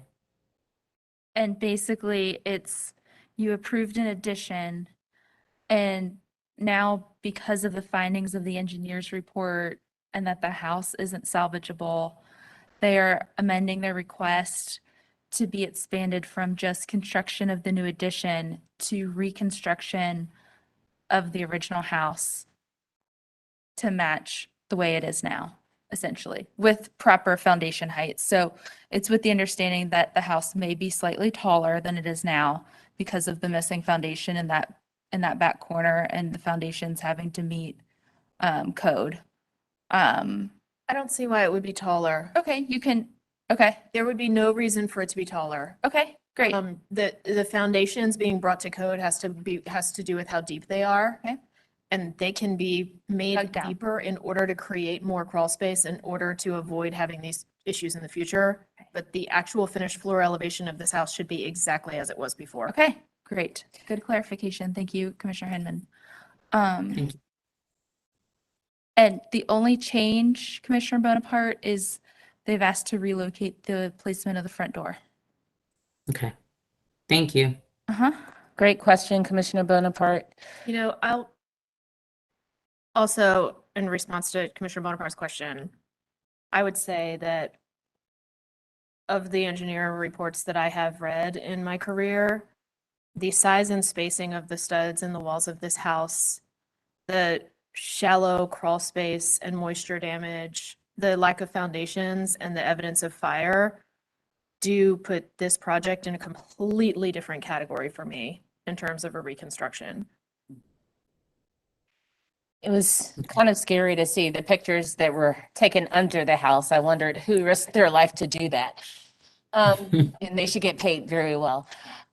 So a question actually that was prompted by Commissioner Bonaparte's question. So the drawings that we usually required, that would just, I mean, they're providing measured drawings of the old property before it's demolished. So it would just. They would just give us a plan set with drawings of the new. That match the and old. Addition that match the old. Okay, all right, perfect. Okay, so we had a motion made by Commissioner Heineman, seconded by Commissioner Walker. No further discussion of the motion? Going once, going twice? All right, let's vote.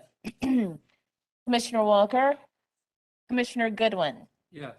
Commissioner Hayden, Yes. Commissioner Heineman, Yes. Commissioner Bonaparte, Yes. Commissioner Lineberger, Yes. Commissioner Parati, yes. Motion to approve passes 7-0. Thank you, Michael Doney and Michael Hopkins. Thanks, guys. The next application is 2115 Dilworth Road West. Richard, are you with us?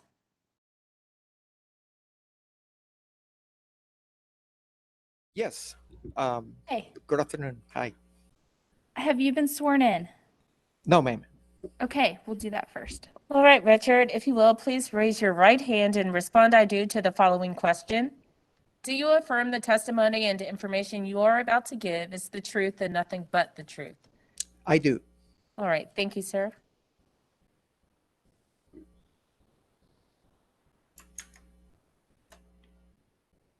Okay. So I sent some supplemental information. Did, and we have that. Just let me pull that up. And if, Richard, I'm going to turn it right over to you. If you would just state your name and your address for the court reporter, please. My name is Richard Cuevas. My address 118 East Kingston Avenue. And if you would spell your last name for the court reporter. Yeah, Cuevas. Cuebas. Thank you. Okay, I have the supplement pulled up on the screen, and then I also have the other presentation as well. Where would you like to start? Let's go through the supplement, please. Okay. Yeah, good afternoon, everyone. And we, based on the previous presentation, we received some good feedback, and we wanted to show what we did to adjust our solution to the based on the feedback. First of all, with and reviewing again, we're doing proposing an addition to the rear of the house. It's not projecting to the sides in any way. So from the front, you won't see any part of the addition. And so basically, it's enlarging the first floor and the second floor on the rear. The first slide here is some information regarding the fenestrations on the right side of the house. That photo you see is what you see from the right side is heavily the fence is right there. It's like like 4 feet from the wall, and it's heavily vegetated. So it's very, you see the shadow of a tree there in the second photo covering the 2 stories of the rear of the house, and that's where our addition is going to come. So we're keeping the tree, we're not removing any trees, so it will be very, very difficult to see the whole right side elevation from a distance. But nonetheless, we want to keep the, we studied the fenestration and rhythm of the existing portion. If you go to the second slide, we did this study where we have to and try to repeat and mirror the same rhythm in the first level of the house, of the two narrow windows with the existing kitchen window, and mirror that in the opposite in the new addition. It's two, one and two there, same distance between themselves, and upstairs is using the same size of window. And so downstairs in the application that we sent by mistake, we proposed the two narrow windows, the two letter B windows in the addition. We illustrated those as actual windows, but we want to keep the same strategy that we proposed initially of having just the shadow of it, just the illusion of that existing window that was closed afterward. So no windows there because it would not correspond with the interior. This is only responding to the exterior of the house, the two narrow windows on the far right in the first floor. And then corresponding and responding to the division, making clear what the division of the new from the existing. We doubled up the we are proposing 2 rows of brick. We're gonna have the builder, the mason, pick the darker shades of the existing brick, and put a dark, narrow vertical line clearly dividing the new from the old. It will be in 3 dimensions, so it's not only a color, it's 3 dimensions. It's recessed. It will be recessed, that vertical division there. And so again, being that the side yard is so narrow, it will be and also responding to the interior needs of the expansion, we chose not to make the addition narrower, because then the kitchen and the solutions inside will be compromised. So I hope this is very clear. On the other side of the house, there's a clear gap in planes. It's back. The addition will be to the back, so the division there would be very, very clearly seen also. Okay, so in the next slide, we're showing the solid and void, the solid and void relationships of the addition. Even in plans and diagrams, you might see as a very substantial expansion, but in reality, a big portion of it is porch.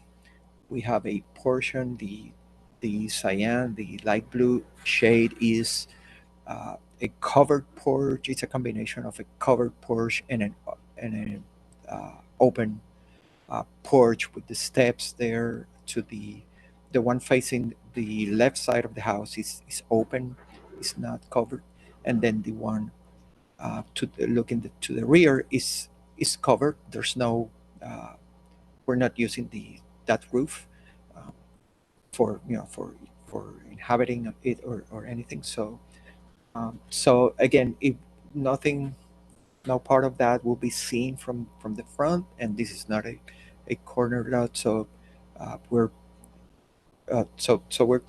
you can see, hopefully you can better see the relationships of voids and solids in regards to the existing yellow house and the expansion of the heated space on number 2 on the orange. So over there, you will see that the addition can be, and then the division between the orange and the yellow, we will have the same 2 rows of brick whenever the planes, the walls are coplanar. So there's a little bit of that same strategy that is going to be applied here too. So it's evident. And then the very last slide, I believe we have what we wanted to add to the original application, that this was, I think it wasn't as clear, and we want to amend the application to include more detail about the windows on the back, and adding a little more detail and filling the spaces between windows, and also the interior floor plan, showing the floor plans, so you see the relationship of covered porch and heated space there. I think that this addresses what we think are the commission's concern. And so again, the side elevation, the side yard on the right side is very narrow, very tough to see from anywhere, frankly. But nonetheless, I think we did a good effort to maintain a rhythm and in the fenestrations and solids there. All right, thank you so much, Richard. Christy, do we have anyone wishing to speak for or against this application? No. All right, commissioners, questions of Richard?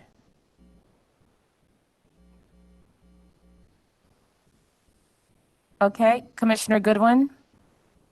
Yeah, Mr. Cubis, did you provide the impervious area for this project? Yes, sir. We did, and we are under the 50%. Okay, thank you.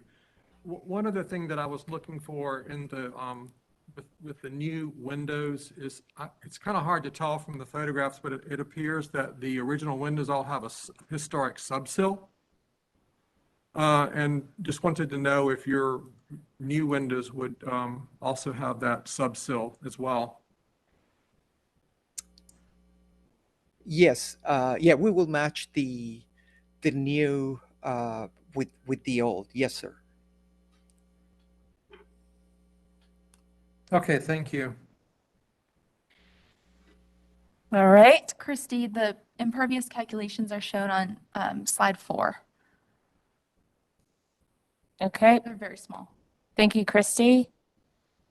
All right, commissioners, any other questions of the applicant? Going once, going twice. Okay, Commissioner Goodwin? I just realized I had one more question. Did you provide a beam column detail for the new columns? We can provide more detail on that on the porch columns.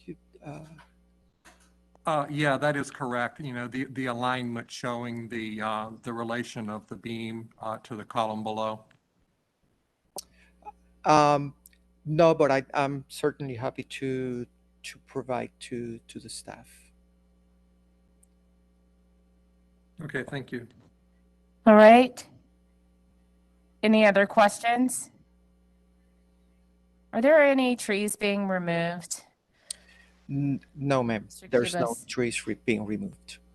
Okay. All right. Why don't we close for deliberation? All right, commissioners. There were specified reasons why we continued this application. Why don't we go down line by line and see if we believe Mr. Cubis has responded? Number one, the windows. We ask that they study the fenestration and the rhythm of the windows along the right side elevation.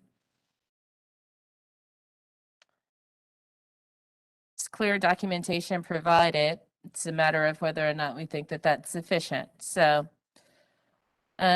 Commissioner Goodwin, what say you, sir? The only thing that I would like to see is more details, the window specifications and details, and showing the historic subsill. Okay. All right. Any other comments on that, on the windows, right side elevation, that have not already been stated by Commissioner Goodwin? Okay, then let's go to the second point. We're requesting that the applicant analyze more definitive line or transition between the existing brick and the new brick. Do we think that was done well, Commissioner Hayden? Yes. All right. Anything that needs to be said on that front that has not already been said? All right, let's move to the third point. We were asking for detailed plans to review of the solid and void relationships on the addition. Anyone think that that was not dealt with in this new application?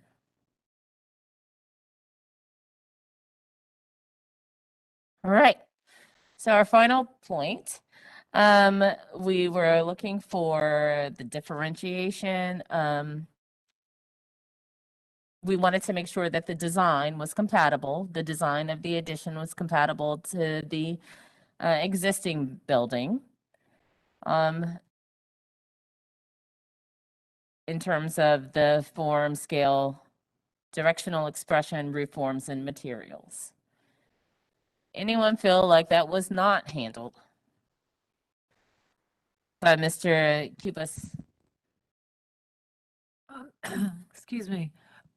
I'm sure it was handled right. I guess for me, just looking at this diagram that was provided, the addition looks to be far more than 1/4 of the original house. That's, if I have my math right, I think the addition is 400 and change, and the original house is 16. It might just be the drawing. It just does look almost similar in size to the. There's a lot of opening there, like just as far as the porch The goes. opening is just Definitely blue. three. No, also I believe it's on part of 2, the rear. When you look at the rear elevation, or let's look at the pictures, that is all. That is also a porch. Do you mind pulling that up, Christy? I don't know which slide number it is. The rear elevation is what we need to see. So there is that opening there. Or is it actually? No, I was looking at it from a different angle, so it's not. Actually, that's this. This is the rear.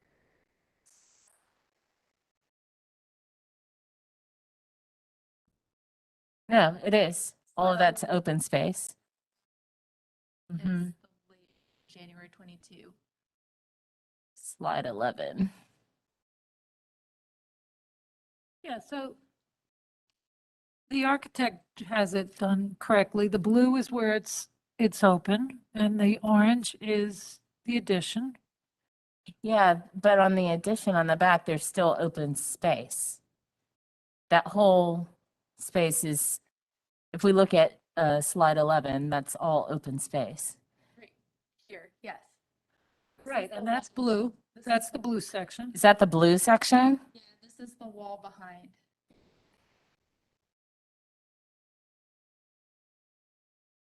So I think what Kim, you might be saying, this part that's blue right here Mm-hmm. should really be orange because this is the wall Mm-hmm. steps. I mean, does anybody agree with me that that does not look, number 2, orange, does not look like it's 1/4 of yellow? Why do you say 1/4? Yeah. Because in their, Yeah, but why are you using that number? What am I Because- missing? what page is it where they give the list of the square footage of the original house and square footage of the addition? I Mhm. think the original house was 1,600 and something, and then the addition is listed as 400 and something. Mm-hmm. And you don't So believe those it numbers? just doesn't look like Yeah. it's just 1/4 Mm-hmm. of the new house. Okay. It looks like it's almost the same size as the new house. Maybe the applicant could help explain Are that. you looking at these diagrams here? No, I'm looking at the addendum. Oh, the addendum, okay.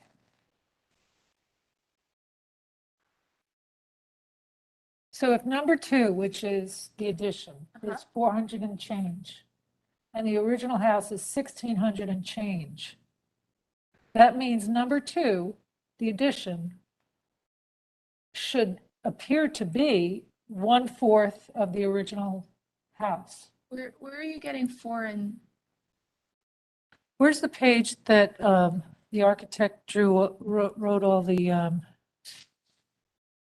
so they have here on page 4, they kind of, he has it diagrammed out. Existing heated first floor of the main house is 1,590.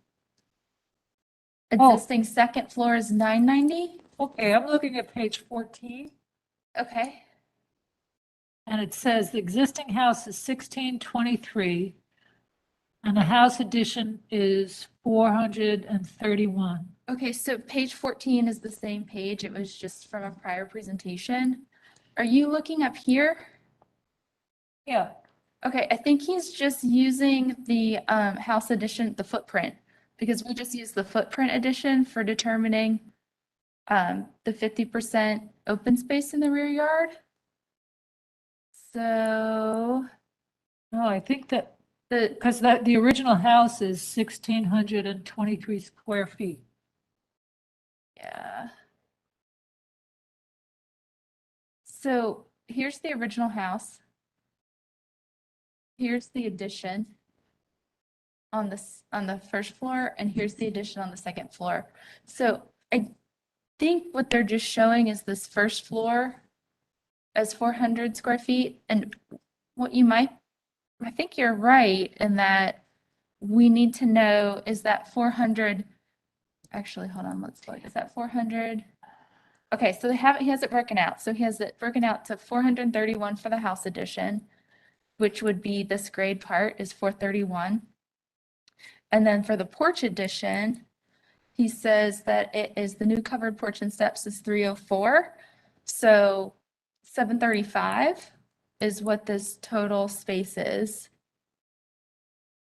Is saying just the new, because this is the dotted line is the back of the original house. So he's saying this is 431 and this is 304 for purposes of figuring out the rear yard open space. You know what? Why don't we have him confirm that? But before we open up, let's let Commissioner Lineberger add to the conversation.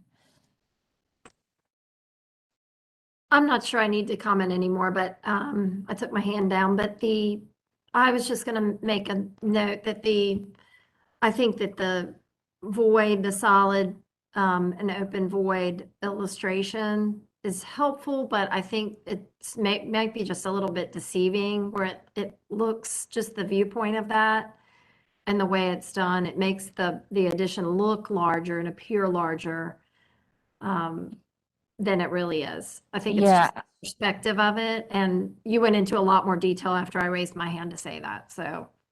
No, I think that that was worth saying. And so why don't we open up and have Mr. Cubas speak to the solid void diagram as well as the square footage of the original versus the existing, the original versus the addition. Richard, will you shed some light on this conversation we've been having, please, sir? Yes. Yeah, I'm happy to explain a little bit. And you were right in explaining the handwritten notes that Mike Doyne had prepared originally. It's only for the ground floor, and it's for calculating the 50% ratio. So what, and it's divided in new heated space, covered porch, and then the side porch, which is it's separate too in that. So there are 3 line items in the handwritten list. That one that says 117 is the new side porch. So so the heated addition is the 431 only in the first floor, ground floor. And then if you see there, the second floor, the addition is proportionally larger, and I agree, the colored isometric is a little deceiving in making it plus the gabled roof makes it very big. Makes it look like very large so it's not the best viewpoint to measure like ratios of new and existing. But those 2 floor plans that you see, the ground floor existing versus addition, and the second floor existing versus addition, you will see that in the first floor is a quarter, more or less, of the total footprint of the house. But in the second floor is the addition is larger proportionally. So yeah, sorry that we don't want to be deceiving or anything with views, picking views. On the contrary, I think the view is not helping me in this case by making it look larger than what it really is. So it looks like the existing square footage is 2,580 square feet. Right. And after the addition is going to be 3,821 square feet. Right. For a difference of 1,241 square feet. Correct. Okay. All right. Is that helpful? All right. Okay. Thank you, Richard. We're going to reclose. All right. So, Jill. Okay. All right. So we've gone through all 4 points that we continued this application for, and it appears that they have answered all 4 of those points, or at least that's what the discussion seems to be. So with that being the case, we need a motion. Who's ready to make one?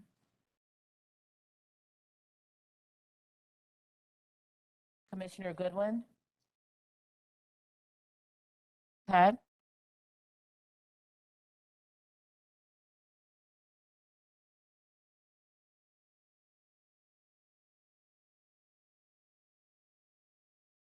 Commissioner Goodwin is taking a moment for those of you who did not hear. And your microphone is not on, Commissioner Goodwin.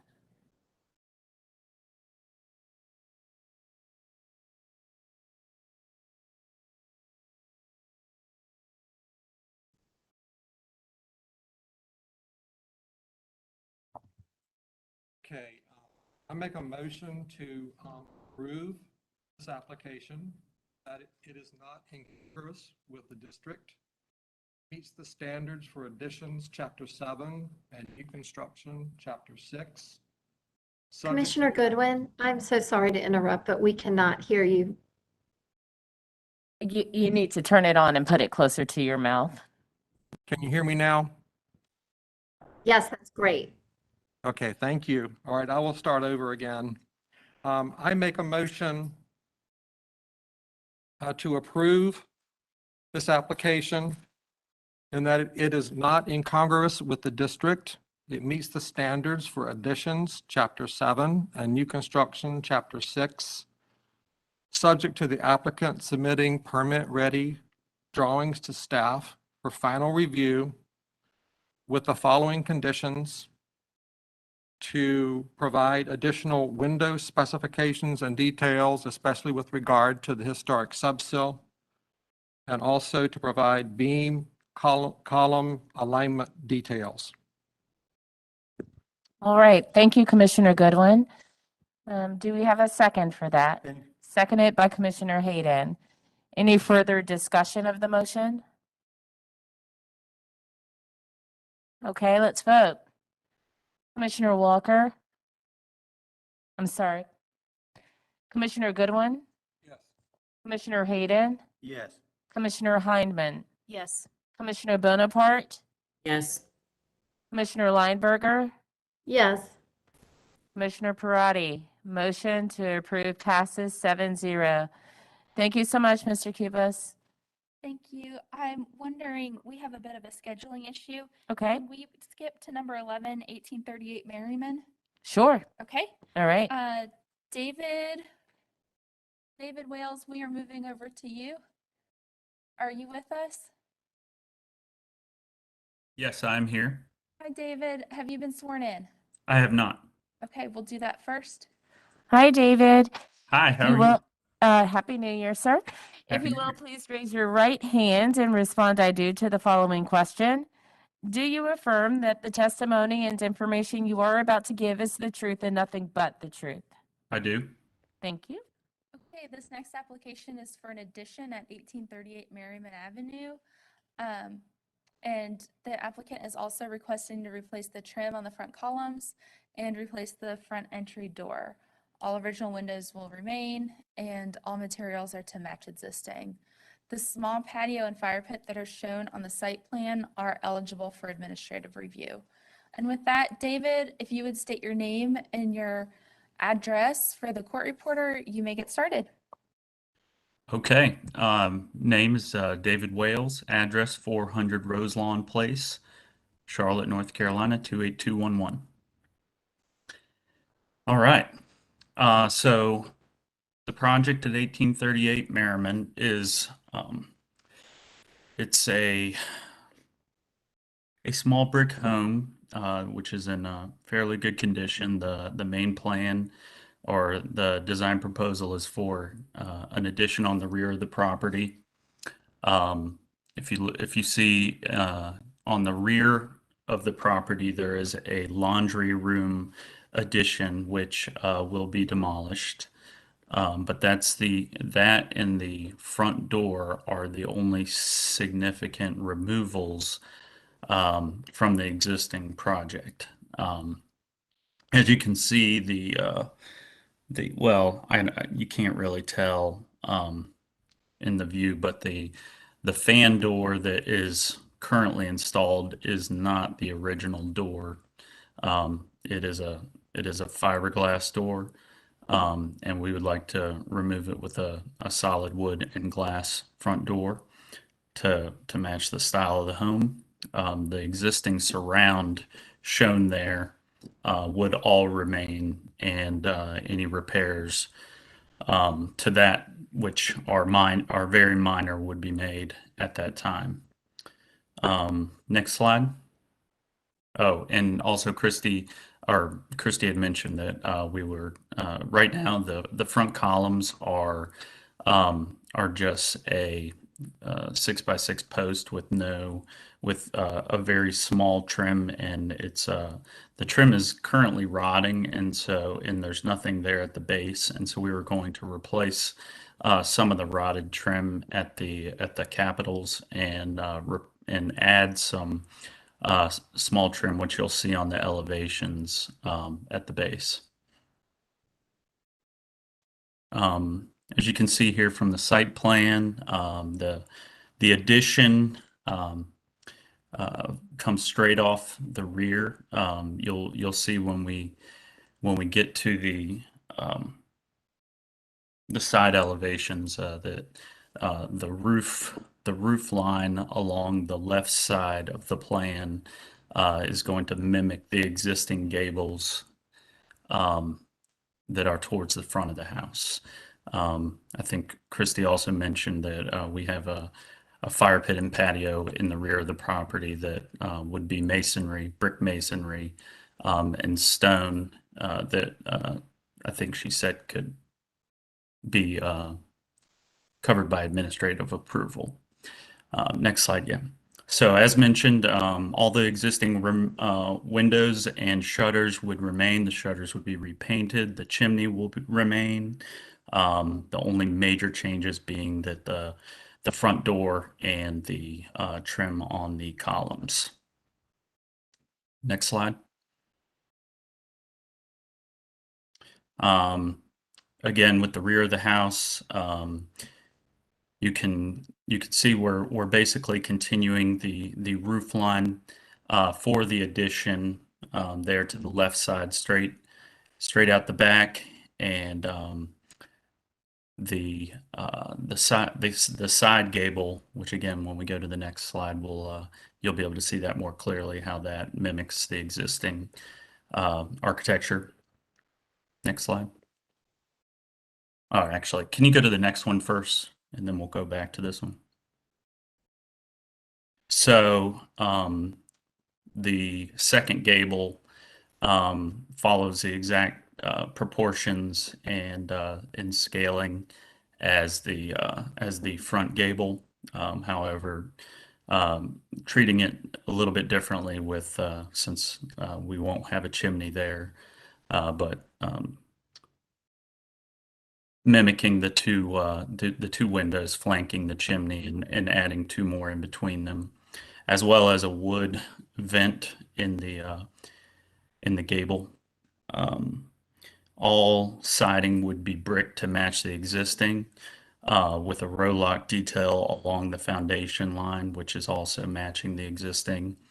We are proposing a porch trellis off the back, which will not be visible from the street, but would be all wood construction. Previous slide, please.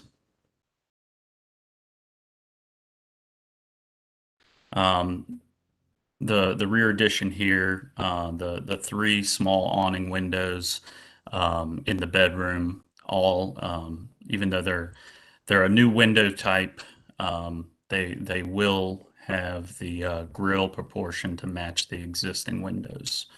And again, just showing the masonry. We plan on putting a masonry reveal at the joint just to kind of delineate the original from the new addition, even though the brick is right now planned to be in the same plane as the original, but that recess will create a shadow line that would kind of create that differentiation point. Next slide. Oh, and then these are just the window details, and all of the brick row lock at the windows, and which if you look back at the header or at the elevations, we have soldier course headers and row lock sills that will be matching the existing. And that's it. Okay, thank you so much. Chrissy, do we have anyone on the line wishing to speak for or against this application? No. All right. Commissioners, questions of the applicant?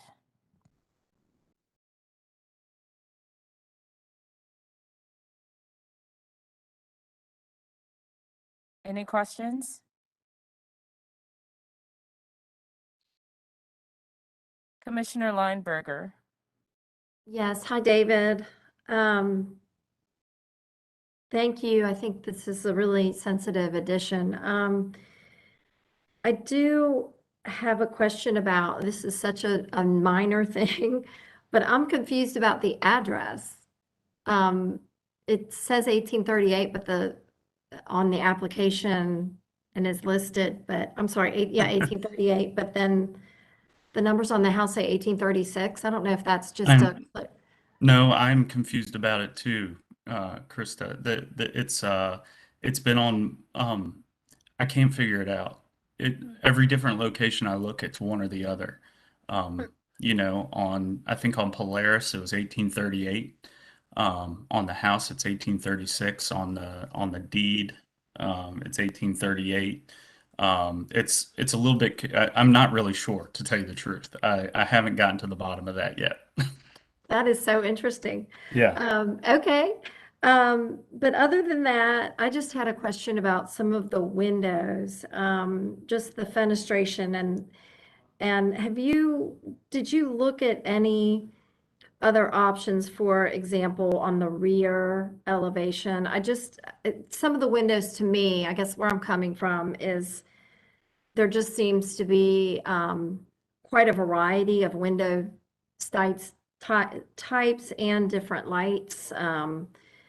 And then on the rear addition, I know you're losing that one that has the 6/6, but then you're replacing it with 6/6, but they're more vertical. Yeah. A more vertical configuration. Just did you study any of those? Any differences for the rear? And also, did you look at any options for that bedroom, the small?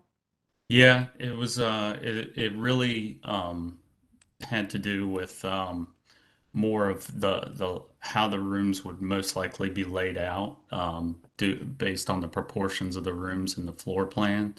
And it was kind of where, assuming a queen bed in each bedroom, on those specific walls where the windows were, there not being enough room on the side one to have, two flanking windows on either side of the bed. And that's kind of where that came from. And then on the rear elevation, I was able to work, a pair of flanking windows on either side but if we, if we pushed them in or made them any wider, it was, going to start to eat into the bed location. So that was really just where those proportions came from and locations. Okay, thank you. So, David, the windows that are on the side elevation, the left side elevation of the existing house, that flank the chimney, Yeah. would you be able to do a similar kind of configuration on the rear? Because they're the closest. Yeah. And let then, me, and then we could maybe start being more consistent and not have, to Commissioner Lineberger's point, so many types Yeah. of windows with varying divided lights. Yeah, when I went back and looked at that just now, I'm not sure why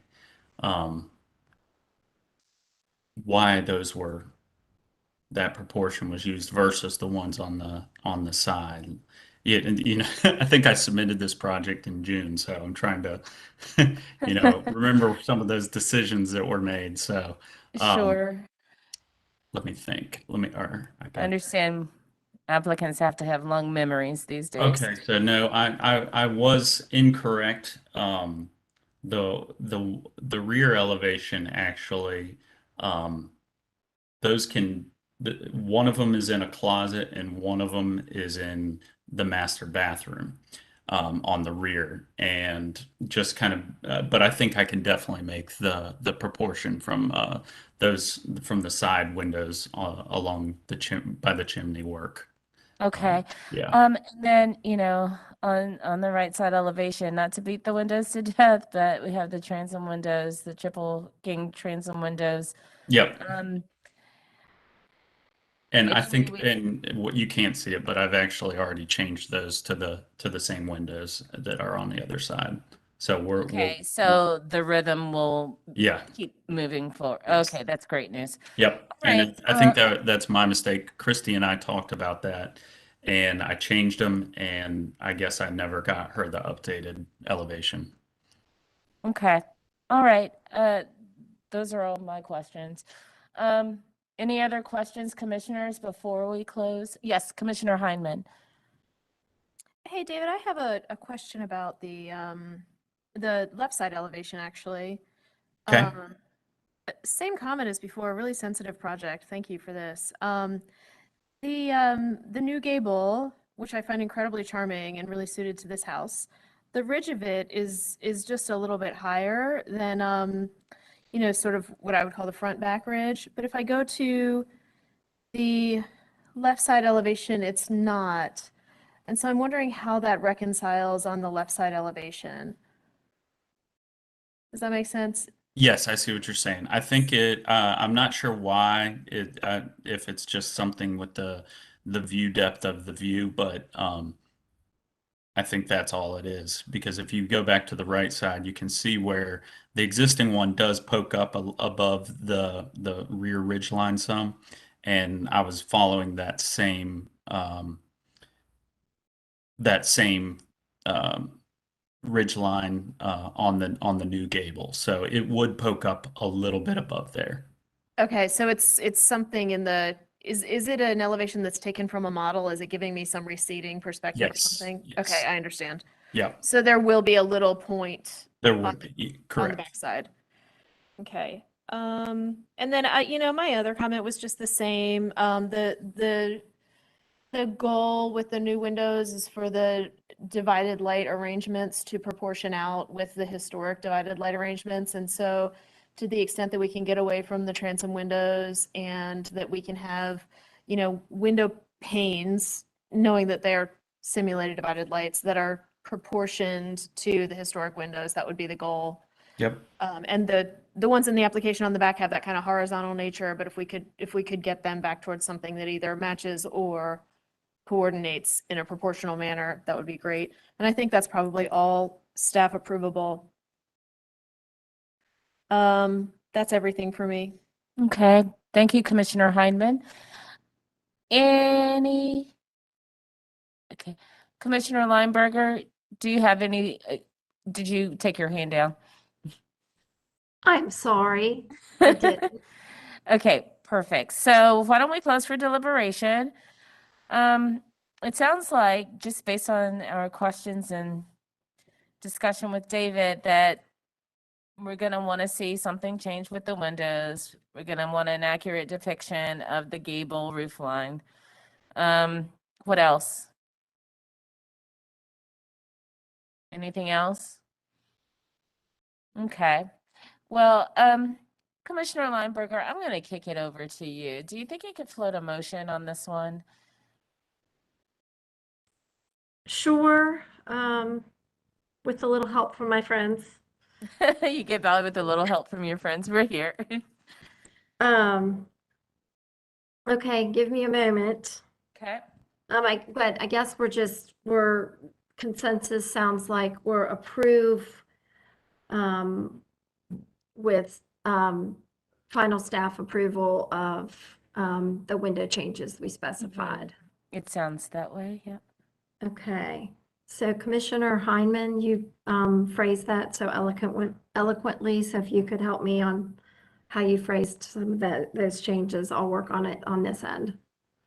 Yeah, I would say that the goal is that the proportion of the window panes on new windows coordinate with the proportion of the window panes on historic windows. So whether that's matching the 4/4s at the front of the house or establishing a new window that retains the proportion of those panes.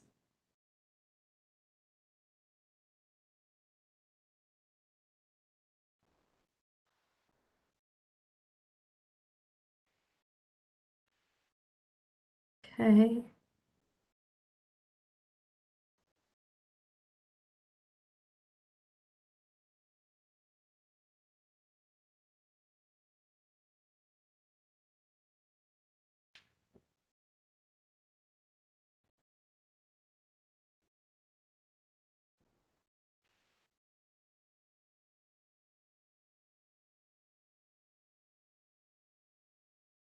Okay.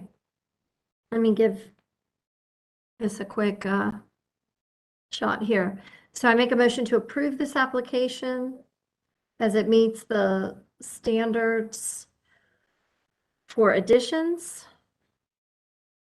Section 7.2 or page 7.2 with staff approval of the window fenestration details, specifically that the proportion of the window panes are consistent with the existing windows on the original structure.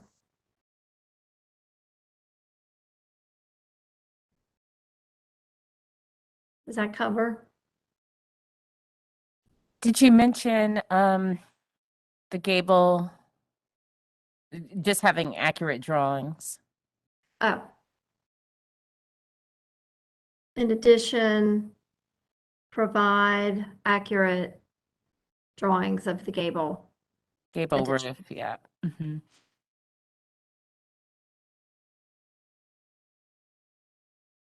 Guess with the gable roof in relation to the main ridge, to be specific.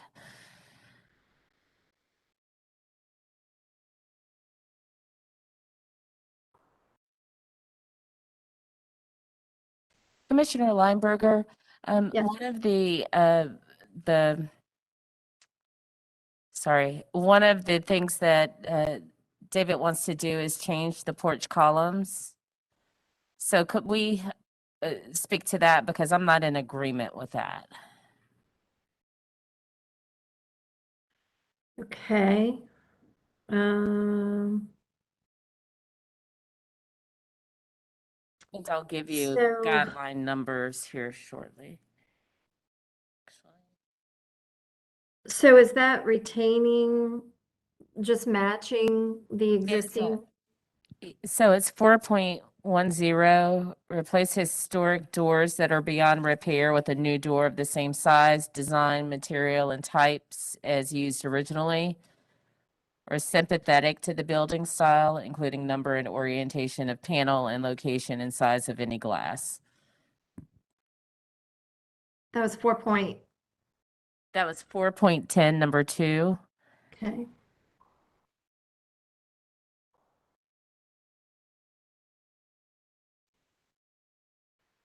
So, okay, I'm sorry, Kim, I'm not following exactly. So, Hold on. so are we talking about the porch? Are we talking about the new We're door? talking about the door. So the applicant is requesting to replace the trim on the front columns and replace the front entry door. Right. And 4.10, replace historic doors that are beyond repair with a new door of the same size, design, material, and Do we- types, yes, Well, Commissioner Hinman. do we need to discuss that at all? I mean, is everyone should, just because we didn't address that, I guess, in our discussions. We didn't, no. Commissioner, Well, I was just gonna say, I think on the elevations, it's pretty clear that the trim is to remain. okay.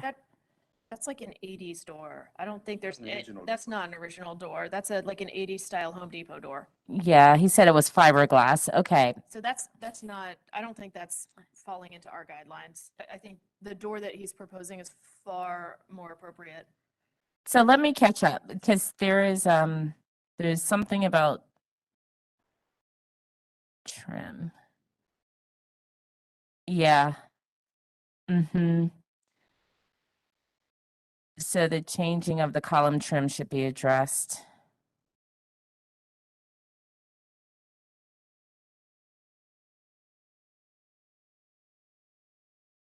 Is that 4.11 that we should be? I think it's 4.8, number 2. Wait, no. Which one did you give us, Commissioner Bonaparte? 4.11? Number Number 2, maybe? number 2.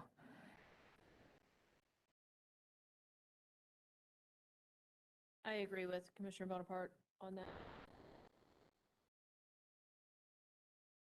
Repair or replace in kind for 4.11 number 2.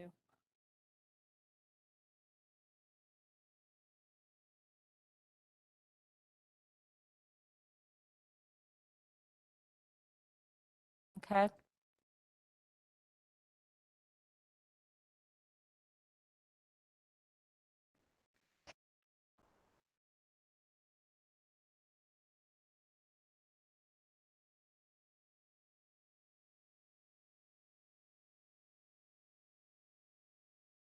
So just to clarify, for the 4.11 number 2, so rather than the door, we're talking about The just column retaining trim.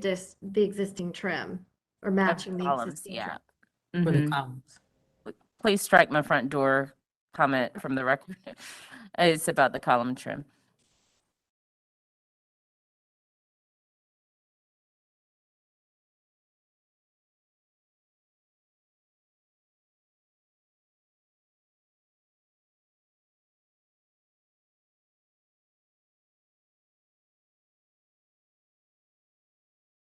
Okay, let me give this another shot and read it again, okay? Okay. I make a motion to approve this application as it meets standards, page 7.2, with staff approval of the fenestration, specifically the proportion of the window panes be consistent with the existing windows on the original structure, and that drawings will be provided for the gable addition showing the relationship to the existing gable. And per 4.11 number 2, that the column at the front porch trim, the column and front porch trim need to match the existing. It was the gable in relationship to the main ridge. Is how I put it. Okay, sorry about that. Okay, so the gable, provide drawings for the gable addition showing the relationship to the main ridge. Yes. Okay, Okay, so motion made by Commissioner Lineberger, seconded by Commissioner Walker. Any discussion of the motion? Okay, let's vote. Commissioner Walker, Commissioner Goodwin, Yes. Commissioner Hayden, Yes. Commissioner Hindman, Yes. Commissioner Bonaparte, Yes. Commissioner Lineberger, yes. Commissioner Parati, yes. Motion passes 7-0. Thanks, David. Okay, our next application is, we're going back to number 10, 2221 Ledgewood Lane. Alan Brooks and Billy Carberry, are you with us?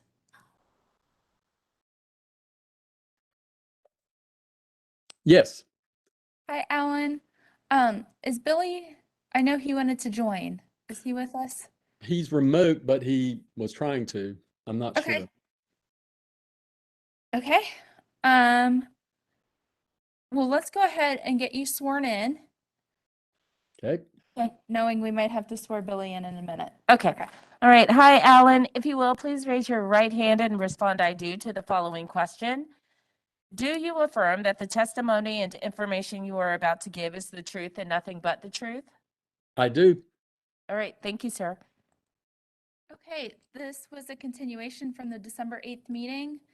And it was asked to be a restudy of the roof form and the addition and the width so we can eliminate front yard parking. Alan, I'm going to turn it over to you. You've done a great number of studies for the addition and some even more studies as part of this continuation. I currently have slide 4 pulled up with some of the site plan information. Let me know if that's where you want to start. And if you would state your name and your address for the court reporter. Yes.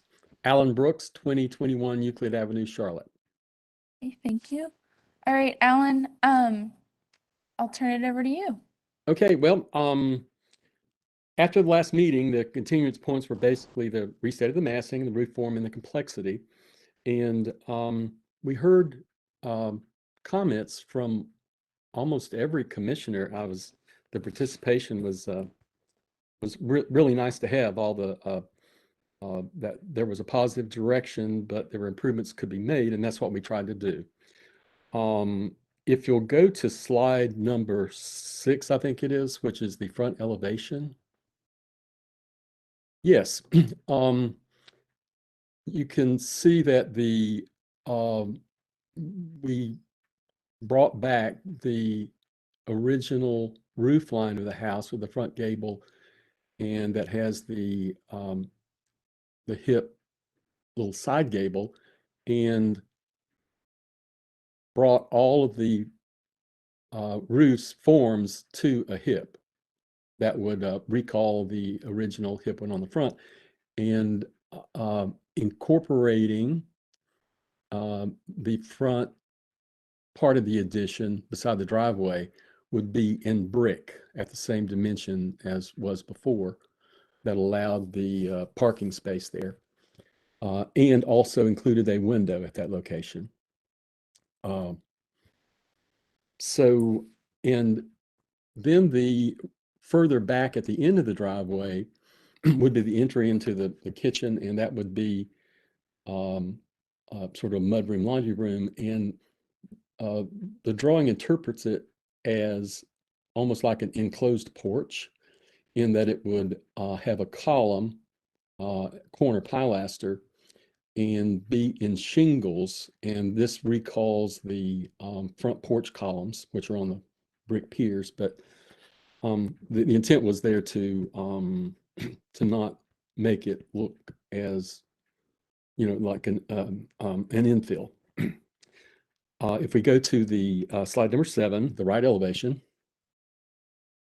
the difference being here is, again, the hip roof on the side and the brick, and the rear addition becomes not a shed roof. I think from the last meeting it was almost plain. And so what I've done, and there were favorable comments on alignment of windows, so we shifted the internal plan to accommodate windows over windows, and a gable roof that springs off of the extended side gable of the main house. So the window well was eliminated, and and what we've done is to break up the plane of the rear addition for the second floor, is to bring it out slightly and to extend the roof, so it does have some variation to give that feature more definition. So if we go to slide 8, which should be the rear, you can see that the shed roof now has become a slightly low pitch gable roof, and the windows have been made uniform, top, and also the 2 in the on the upper floor, and with all the proper casing of the house. And slide number 9, which would be the left-hand elevation, follows suit. So rather than being just a straight shed, it has become a shallow pitch gable with the break in the plane there, and the windows repetitive on the second floor that depict more like an attic on this side.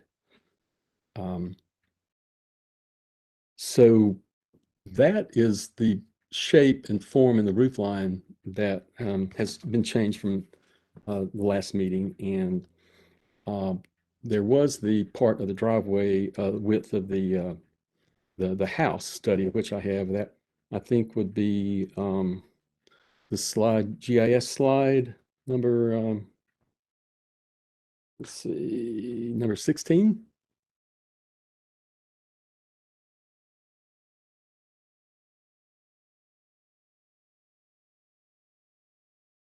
Yeah, so yeah, what I've done here is a study of the width of houses in the neighborhood and in the section and the if you sort of looked it over, what it there are quite a few houses that are of widths, and so like if there were 39 or more, there was like 32% in the neighborhood were of that dimension, which is the dimension of the front of the house that has brick. And then if you include the sort of the what I'm calling the enclosed porch with the shingles on the end of the driveway, that would be the 41.3. And there are 24 houses here that in this part of the neighborhood that are at that height, that width or greater. And then there are 3 houses in particular, and you can see them at the intersection of Ledgewood, 2 being at Dilworth Road West, and then 1 being at Charlotte Drive. And these lots, just like the subject, have an unusual shape, foreshortened depth lots. And the widths there on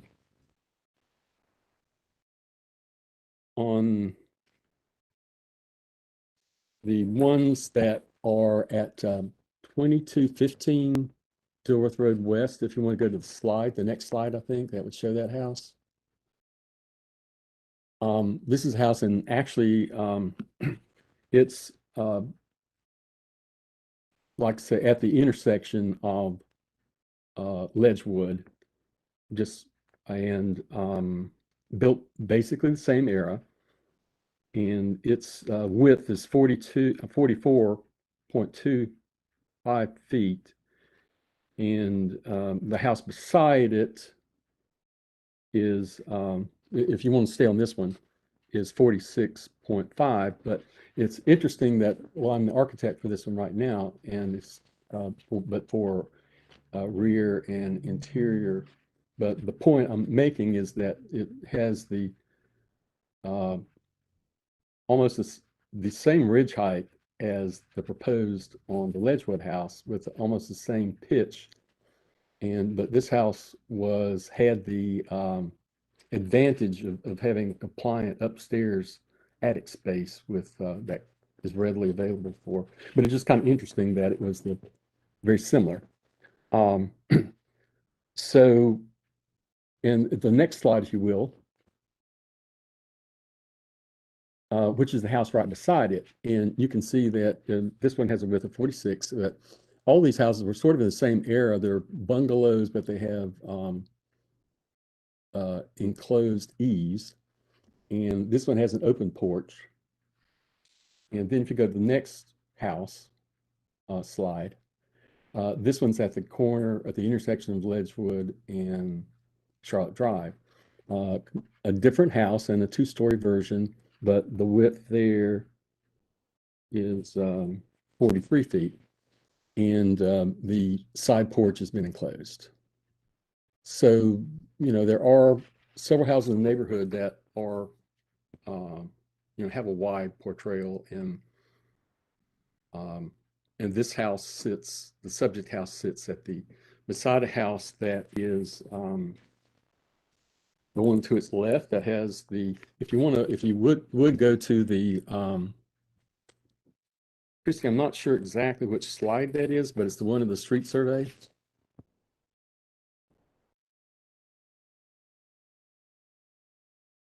That, yeah, over there where the colors are. Yeah. So there were you can see that this is the massing, and I did a study, kind of the massing, and there are so the one is they're similar in the size in terms of the colored portion that relate to all these houses, and the one in the middle is higher, substantially higher, and the house to the left of it, opposite the subject, is virtually the same heights of the roof in the proposed version. And so they're quite comparable in terms of their massing when there's all things considered. So that's basically, there's one other thing that lastly is the brick. So we are introducing a brick material on the addition in front, and the matching is in progress. It's basically a brick that has vertical line texture, and with a medium red with a variety going to a lighter red, and the sort of brownish kiln-fired variations. And that's been readily available on the market and other jobs, but the real thing that makes a match in terms of the masonry is the mortar. So we want to pay attention to that, and there are several areas in the house that have had poor masonry joinery, and we're trying to correct that as well. So I think that's what I have. Are there any questions? All right, thanks, Alan. Mhm. Christy, do we have anyone on the line? Okay. The applicant, the property owner has joined us. Okay. and If you Billy? would swear him in, Okay. I think he has a statement he'd like to make. All right, Billy, if you'll raise your right hand and respond, I do, to the following question. Do you affirm that the testimony and information you are about to give is the truth and nothing but the truth? Thank you, sir. And it's kind of hard to hear you. If you could talk really close to your microphone, that would be helpful. No problem. Can you hear me now? You are still sounding pretty far away. Okay. Let me see what I can do to correct that.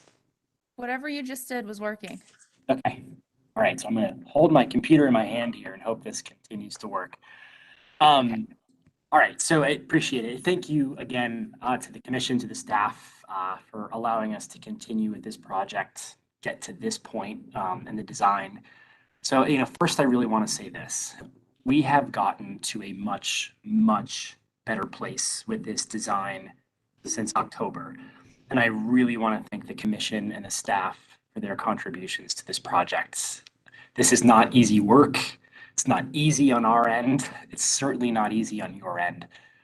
But I think the result of this process thus far is a design that I believe, as the applicant, is far superior to where we started months back.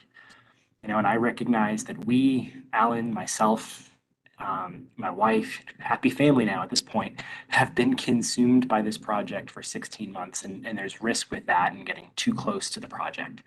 And in having to address the comments in the previous months about massing concerns, roofline complexity, roofline flatness, and historical context, we've really been pushed to find the best possible design. And after 3 spins of this, I think that's really where we've landed today. And as the homeowner and as the potential beneficiary of this scheme, I am incredibly excited about this result, and much more so than I would have felt about the October submission. Over the past several months, we've received very helpful feedback on these points, and I hope everyone on the commission will see that we've taken considerable time to address each one and adjust the plans accordingly. Our intent from the very beginning, I think, as you all know, has been to execute this project to the letter and the spirit of the commission's guidelines. It's why we enrolled Alan in this process to begin with. When you look at these plans, I think you can see this house, this original house, very clearly. We're not hiding it.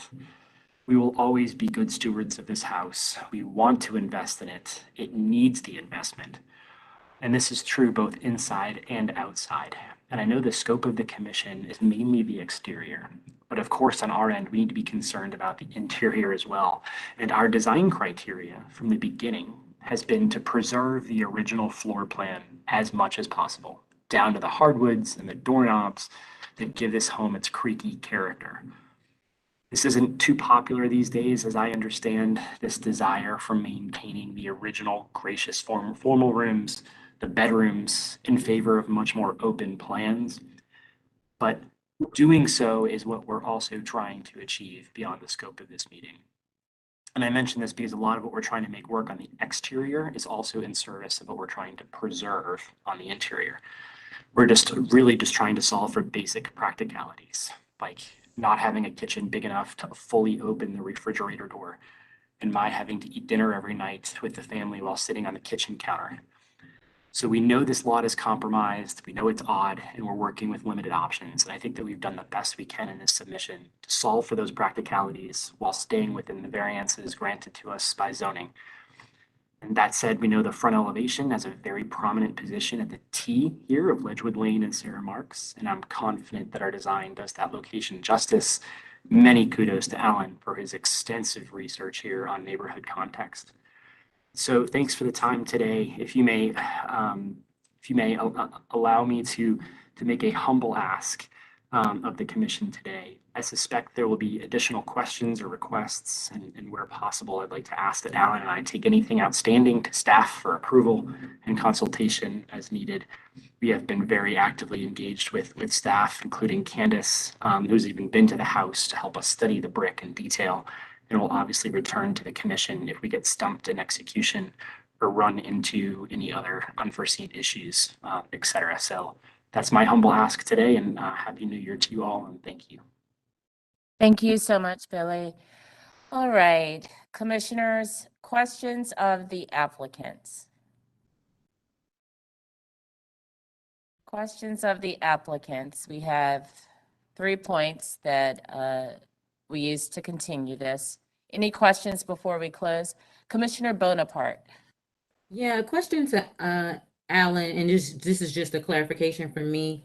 I noticed on slide, I think it's slide number 4, there's a strike through on the side addition from 154 to 140. Is it that you just reduced the side addition, the size of the side addition? Yes. Okay. Yeah, it was, we took off, we did some reconfiguring on the inside and streamlined it as much as we could to make it just the 2 variations in the plane. And Yes, so that's, Mhm. I'm sorry, and that total, did that adjust that total at all for the Yes, footprint? cut off a foot and 4, I think, so. Okay. Thank you. Okay, thanks, Commissioner Bonaparte. Commissioners, any other questions of the applicants before we close? Commissioner Hindman. Hi, Ellen. Thank you for the changes this month. I feel like this has come really far. I'm referencing slide 8, which is the rear elevation. And here's my question to you. I'm studying your floor plan and your rear elevation, and I'm wondering if it's possible on this shallow pitch gable at the back of the house, if the back, 1 foot, could have a steeper pitch and come down further. I understand it would be some minor modifications to your window arrangements, but it could adopt a roof slope that's more consistent with the rest of the house, but retain, all of the volume that you're trying to accomplish upstairs, because I know the lot is really tight. And I wonder if that's something that you could possibly consider. Let me ask you, are you talking that it would just be a defining eave attached to the thermal wall of the house? Yeah, either a false rake or actually the last 1 foot of the house, right? Because it wouldn't compromise the closet or the stairwell, or the space within the room. I mean, according to our guidelines, we would prefer that it actually have depth so that the shallow pitch that we're seeing, which is that maybe a 3 and 12? I'm kind of just guessing off the top of my head, two yes. 2 3/4. Yeah. Mm-hmm. So that would have the language of a dormer, understanding that the site is really tight. But if the last, 12 inches of the house could have the steeper pitch, I think that would go a really long way to tying all of these roofs together. Well, if you went back a couple of studies ago, that was proposed on the original one to that effect, and I think could be done here with a reconfiguration of, like say, the windows. That could possibly put the windows closer together on the center, which could be done. Yeah, I see what you're saying. It was a gable off the back of a shed. I totally see what you're saying now. Yeah, I feel like if a steeper pitch on just the last 12 inches combined with the language that you've got here with the sheds going out to the sides could be a really successful way of integrating the roof pitches. Yeah, that was the attempt early on, and I guess it was abandoned in favor of simplicity. So it's that fine-tuned gauge to go this way and that way and then settle in the middle. So Yeah, I that could totally be done. understand. And easily done. If that even could be a staff approval. Yeah, that's literally my only question. Okay. Okay. Yes. All right. Other questions before we close, commissioners? Going once, going twice. All right, let's close for deliberation. Commissioner Bonaparte, I'm going to kick it over to you, ma'am, to get us started. Yeah, in looking at the 3 points, I felt like, from my perspective, not knowing, in-depth building science, but the roof form looked very much simplified to me. I could follow it. It looked good. And so I do applaud the applicant for responding on that. I don't know what the other I know Jessica just mentioned a tweak that is recommended to Alan, but I don't know if anybody else feels that way, but I did feel like it was simplified. Okay. And the addition, because of the modifications, I didn't feel like it overpowered. So it looks like it meets our 7.2 additions with regard to limiting the size of the addition so it doesn't overpower the historic house. I felt like you met that feedback. And Okay. then of course the height and the width for 6.6. I thought that was addressed as well. Okay, perfect. All right, so I'm in agreement with you, Commissioner Bonaparte. Commissioner Heineman, our resident architect here, has some light to shed on the gable in the back, on the rear elevation. So why don't we kick it over to her now? Jessica? Yeah, I think it's really close. I mean, I really do. I think that if just this back 12 inches, and I think the floor plan accommodates it. If the back 12 inches can have a gable that starts at the fascia line all the way around the house and comes to the same ridge, but it's just only, 12 inches, it's going to comply with our dormer rule. And I think it's just going to reconcile these roof slopes around. I think it would be a little bit steeper than the 6 and 12s on the sides. If we're trying to bring it to for the fascia to match and the ridge to match. But I think that that's very typical of these houses that, from in a 90-degree direction from one to the other, and so do these vernacular mill houses, we see that sometimes. And so I think if the applicant can do that, I'm perfectly comfortable with staff reviewing that. I think it would be a strong, it would be a strong way to reconcile the roof forms, but I do think that they have, met our requests for the last continuation. All right, then I'll ask our staff representatives here, Christy and Cindy, if this is something that you all are more than happy to handle at the staff level. Absolutely. All right, perfect. All right, do we have any additional comments that were not shared by Commissioner Bonaparte or Commissioner Heineman? Okay, all right. Commissioner Bonaparte, with the assistance of the team, you want to float a motion on this one, ma'am? Sure. Mm-hmm. So I would like to make a motion to approve this application with the condition that the back 12 inches of the house gable start at the fascia line and would go around the house to reconcile the roof slopes, and that be submitted to staff for approval. All right. Okay, so we have our motion made by Commissioner Bonaparte. Do we have a second? Commissioner Heineman, seconded by Commissioner Heineman. Do we have further discussion of the motion? Commissioner Heineman? Friendly amendment that the shakes should be individually applied and not panels. And that the JELD-WEN window should be from the sightline collection.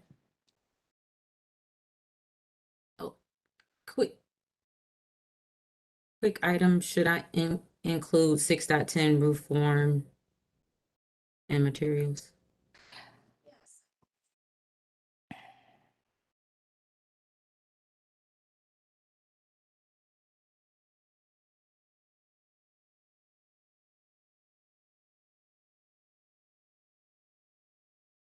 And when you're ready, Commissioner Bonaparte, if you'll just restate that motion. Oh, okay.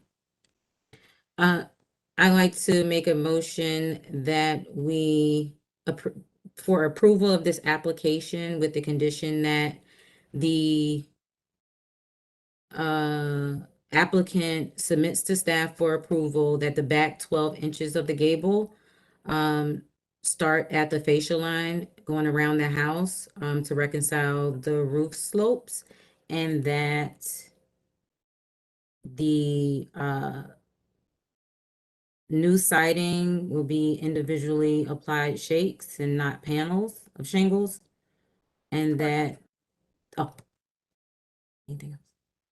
Go on, Commissioner Bonaparte, sorry to interrupt. And that we confirm that the windows to be sightline, be from the sightline line from JELD-WEN. Perfect. Okay, thank you. Commissioner Heineman is seconding that. Discussion of the motion? Going once, going twice? All right, let's vote. Commissioner Walker? No? Okay. Commissioner Goodwin? Yes. Commissioner Hayden? Yes. Commissioner Heineman? Yes. Commissioner Bonaparte? Yes. Commissioner Lineberger? Yes. Commissioner Parati, yes. Motion passes 6-1. Congratulations, Billy. Good luck. All right. Thank you all. Request for a quick break. Okay, that makes sense. Okay. Why don't we take 10? And then we'll resume with number 13, 610 Hermitage Court. Yes, thank you.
Okay, I think, is everyone back?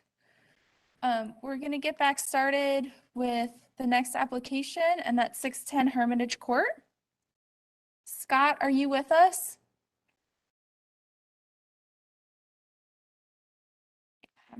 I haven't sent my Yes, email. I am here. Oh, hi, Scott, welcome. I- Have you been sworn in? I have not. Okay, we'll do that first. Okay, thanks, Scott. And just for the record, Commissioner Goodwin is recusing from this application. Okay, Scott, if you'll raise your right hand and respond, I do, to the following question. Do you affirm that the testimony and information you are about to give is the truth and nothing but the truth? I do. Thank you, sir. This next application is at 610 Hermitage Court. You might remember that you saw a rear addition here recently. It was a consent agenda project, and we've also approved a swimming pool, accessory structure, etc., as a staff level approval. And they're back because they're having some issues with their front porch. And this application is strictly looking at front porch replacement. And you'll see here on the site plan on slide 8, everything's detailed out that has already been approved, and it's the area in red that they're looking for. We also have information in the agenda supplement on this project, and let's see, it is on page 11 of the supplement, showing some more detailed photos of existing porch conditions. So with that, Scott, I'm going to turn it over to you. If you would state your name and your address for the court reporter, please. Okay, Scott Hambrick, 6315 Honiger Drive. Okay, and let me know where you'd like to start, if you want the supplement or the presentation, and what slide. I think we can start towards the beginning. I'd like to kind of go through kind of most of our images to kind of provide the context of the project and show where we are. And first off, I'd like to thank the commission and staff for their time today, and staff has been very helpful throughout this whole process. We're kind of in our third phase, as she mentioned, of a 3-phase application, with the first phase being a staff approval of the pool house in the rear, and then a consent agenda approval of the rear addition. So this page we're on now is the front part of the house, showing kind of early on existing images. And as you can kind of see, it's slightly elevated from the street, and there's a stone kind of walkway path up to the front porch. Some of these are showing images from before, where we're adding a fence to the front yard, which we can see later in a later slide as well. Part of which was approved in an earlier consent agenda application. And then on the right there is kind of our existing front porch condition, where you see the stone runs all the way up to the front porch with kind of a stone facade at the porch with terracotta tiles as its porch floor material. And I guess the next slide. So this is the side of the house, where we're also doing some work that's under construction currently. We're adding a side entry there to where you kind of see that post coming down beside the driveway. And then we're doing some driveway work to kind of fix another drainage problem within the driveway. And then next slide. So the rear images, you can kind of see we're doing a back rear addition. And so this is kind of just showing shots from the rear side and in the yard, existing stone walls in the rear yard that are part of the landscape. And this is also where that pool addition would be going, that we're doing in the back too. And this is the left side of the house, where the rear screen porch addition is going. And we're reworking some HVAC units there. And I guess next slide. So this is context for the street, it's on Hermitage Court District, kind of showing, adjacent houses and houses along the street. A lot of them, this is a American Craftsman style house, but a lot of these houses have a lot of different styles on the house. It's mostly Craftsman style houses on the street, but it kind of ranges from American Georgian to other styles as well. And then next slide. So this is what I believe it was, I guess Christy earlier mentioned that this was kind of showing our proposed site plan where a majority of this has been approved before, and now we're down to where we are running into issues with drainage on our front porch, but we wanted to rework the drainage issues, but also be changing our floor material on the front porch. And then next slide. So this shows kind of our front elevations. As you can see from the street, that has that stone kind of veneered facade that's at the porch, which we will not be changing, even with changing the porch material. That kind of true facade of the street will stay as it appears now. And you can see the fence that we're adding to the side that kind of ties a stone wall into the stone that's part of the front porch now, with a wood fence. And the next few slides kind of show more of work that's already underway that we're doing to the side of the house, and then to the rear of the house, and then to the other side. And then the next slide, I believe, shows our materials that are on the house. So the first row shows mostly existing materials, which is a shingle house. It shows existing trim details for the windows. And that's the stone facade for the or stone veneer that's at the front porch, and then other materials that are on the house. The second row is more of materials that we're introducing to the project, and mainly the one that we're talking about today would be the bluestone pavers that we'll be using at the front porch. And these bluestone pavers are also being used at the pool terrace, in the backyard at our pool arbor house structure, and then also on the screened in porch rear addition that's on the back of the house. So then the next slide shows sort of the first image on the left is an existing porch floor with a photoshopped image of what we're hoping to use a bluestone and as the new porch floor material. And on the far right are 3 examples of existing bluestone porches on Hermitage Court in that historic district. And then I did want to, for the supplemental sheet, I realized in this first presentation, I didn't get really clear shots of the damage that's on the front of the porch. So you can kind of see in some of these, especially some of the smaller images on the right, there's cracking in between the tiles and some depressions, and you can kind of see where some of the dirt is consolidating, is where we're having water issues and puddling of water that's not being drained properly.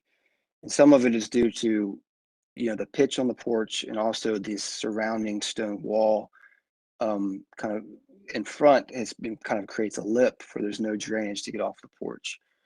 So our proposal today is mainly to be able to redo the pitch on the front porch and have it drain properly, but by changing, and at the same time we'll be changing the floor material from a terracotta tile to a bluestone paver. And as you can see in the slide before, where I photoshopped the image with the bluestone, we were using much bigger kind of pavers that in more of a random ashlar pattern. We like to stay within kind of a bluish, like a bluish gray or a light tone gray kind of bluestone that is kind of a dull gray. And then I think with these bigger sizes and less grout joints, it'll help us a lot with helping our drainage and our water problem that has come up with the terracotta tiles. And I think that's all I have. And I do want to point out that the stone veneer on the front side of the porch, those steps, that will be an attempt to keep the view from the street as original as possible. We won't be removing that, and we'll just be inlaying the bluestone where the terracotta tile is now. So those treads won't turn into bluestone treads. They will remain a stone veneer. And so yeah, that's what I have. Perfect. Thank you so much, today. Scott. Christy, do we have anyone wishing to speak for or against this application? Well, we did, and I'm not sure if she's rejoined. Okay, Liz? Liz?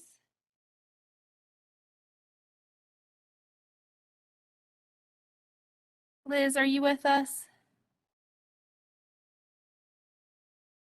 Candace is saying no, Liz. No, Liz. If she, Candace, let me know if she joins.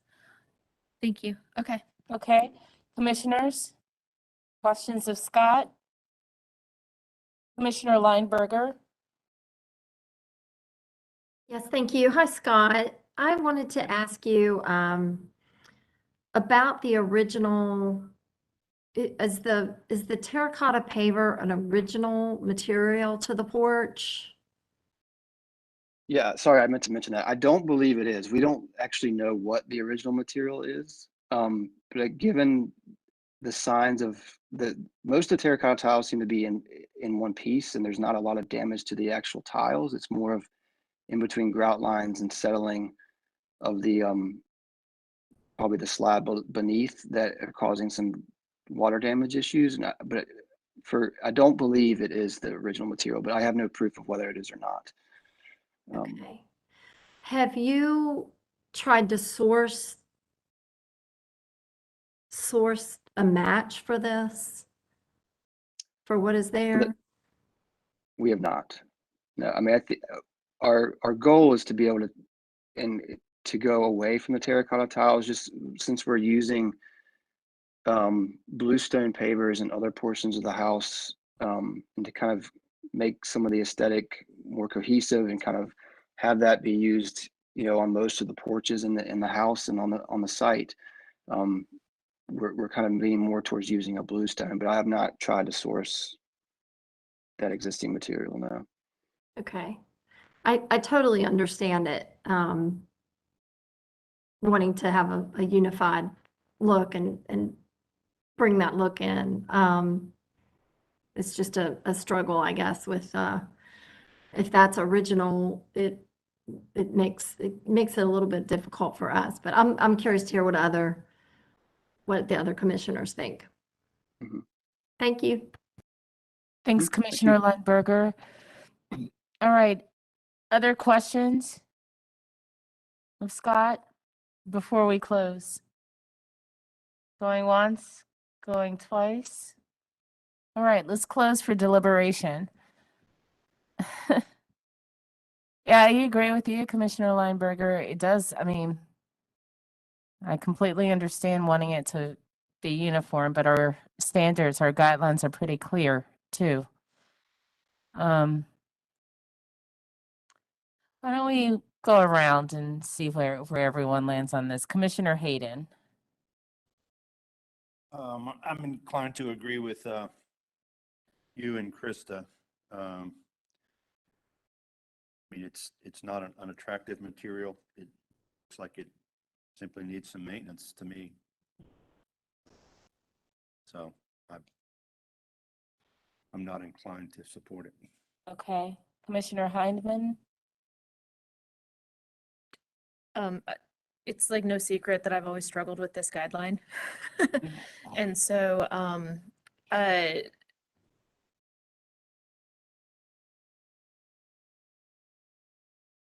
I've not always been able to reconcile the limitations of this guideline with my understanding of what we're trying to do here. So trying to understand what our abilities are within, the letter of the law of our standards. The two guidelines that I go to are 4.8 number 2, which is repair and replace damaged elements of porches, which I think drainage issues are ultimately, if we don't resolve drainage issues, we're contributing to the deterioration of the historic property, right? So we have to resolve drainage issues, so I think it falls under repair and replace. By matching materials, methods of construction, and details of the original fabric. Avoid stripping porches and steps of original materials. And then number 6.14, number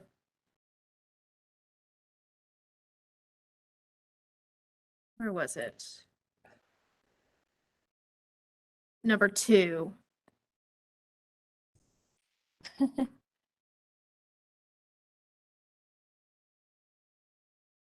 Which one? 4.8.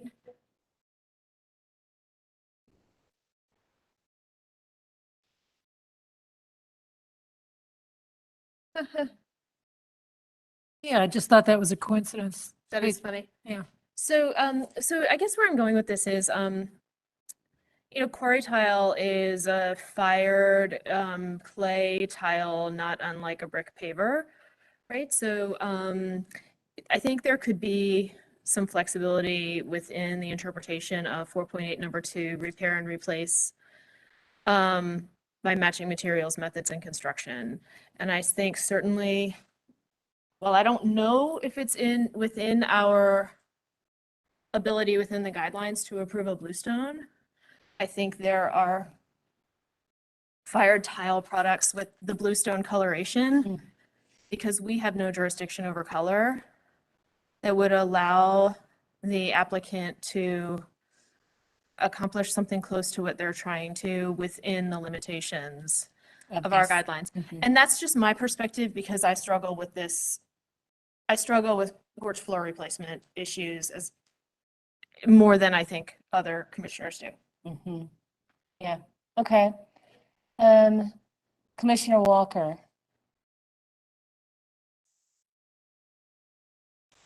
Sorry, we need, yeah. My apologies. Okay. Struggling with this as well as has been mentioned, just the historical context of that material. Sure. Okay, Commissioner Bonaparte? Yeah, I think in order to even have an opinion, it's making us make the assumption, or making me make the assumption that the material was already there. Like, I don't know what the original material was to even hold that standard up against what the applicant is requesting. So Sure. I see why the struggle is there. Yeah. Okay. Chrissy, is there any way we can go back and find out what was there? We don't have anything in our files. Okay, I'll tell you that. Yeah, okay. Probably wasn't bluestone. probably not. Yeah.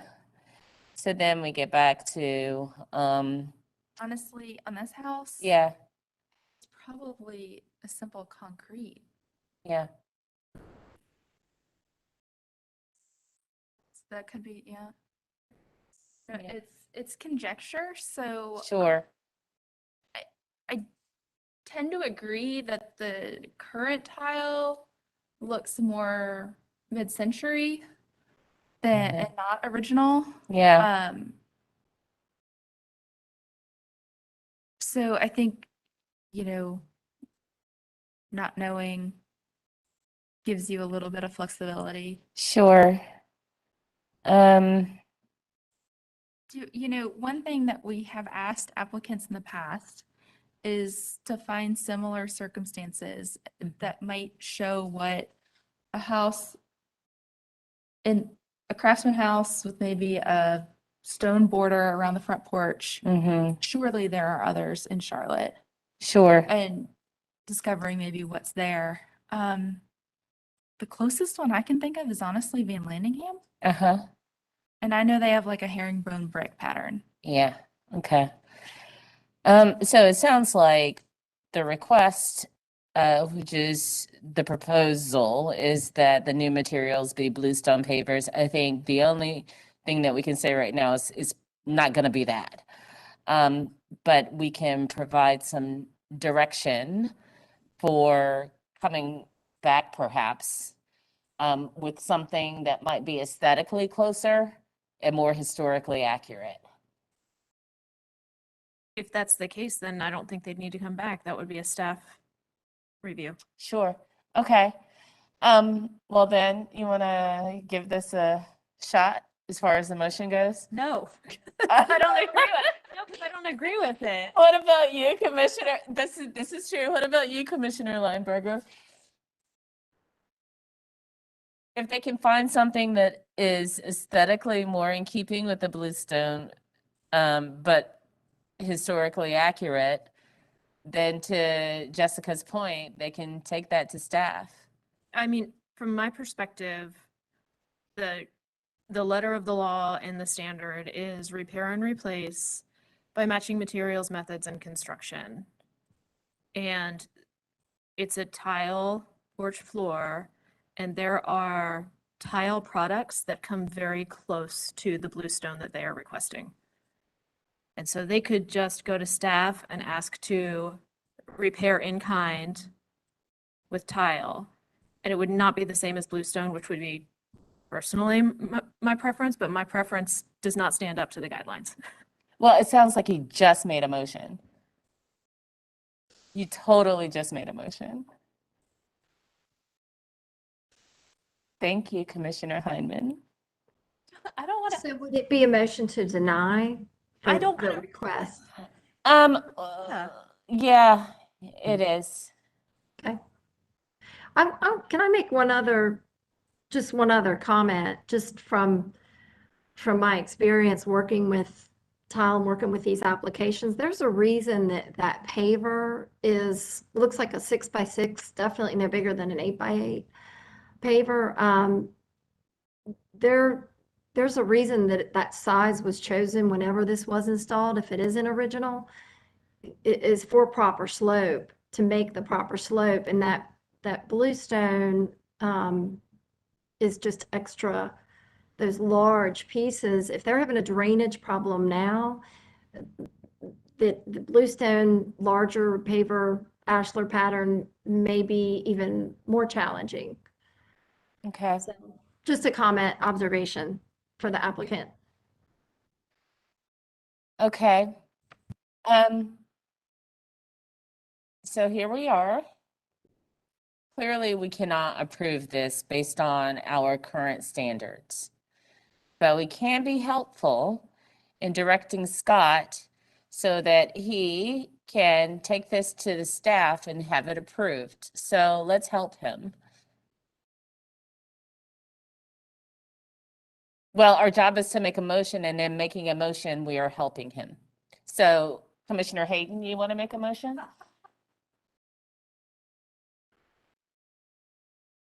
It is 4.8, numbers 2 and 3.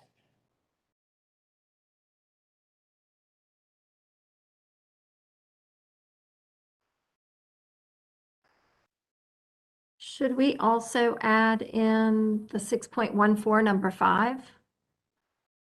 Which states that substitute materials are not allowed? You know what? Yes, please, Commissioner. Repeat Lineberger. that, please, Krista. 6.14, number 5. Substitute materials are not allowed for front porch floors.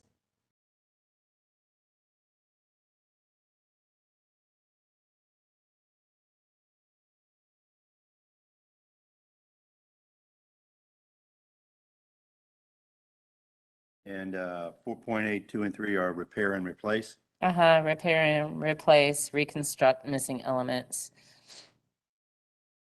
based on physical or photographic detail.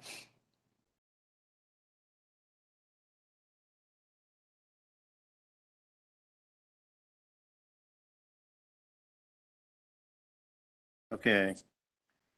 But I move to deny the application because it does not meet the following design guidelines for context. 4.8, numbers 2 and 3, requiring repair and replace and reconstruction of porch materials. And 6.14, number 5, no substitution of materials.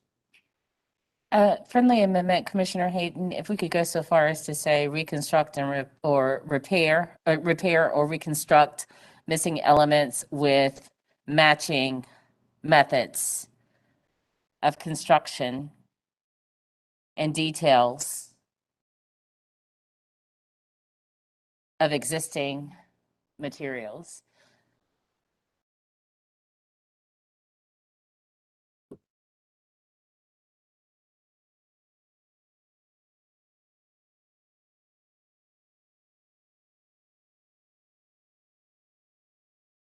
Okay. Reconstruct missing elements with matching elements and details and materials. Okay, so motion made by Commissioner Hayden, seconded by Commissioner Walker. Any further discussion of the motion? Okay, let's vote. Commissioner Walker, Commissioner Hayden, Yes. Commissioner Heineman, Yes. Commissioner Bonaparte, Yes. Commissioner Lineberger, Yes. Commissioner Parati, yes. Motion passes 6-0. Thanks, Scott. Okay, and we should note that Commissioner Goodwin is rejoining the meeting and Commissioner Lineberger is leaving the meeting. Thank you, Commissioner Lineberger. Happy New Year. Thank you. Good night, everybody. Good night. Okay, our final application of the day is 1739 Merriman Avenue. And we are looking for Julian. Julian, are you with us? Hi, yes, yeah, I'm here. Hi, Julian. Have you been sworn in? No, not yet. Okay.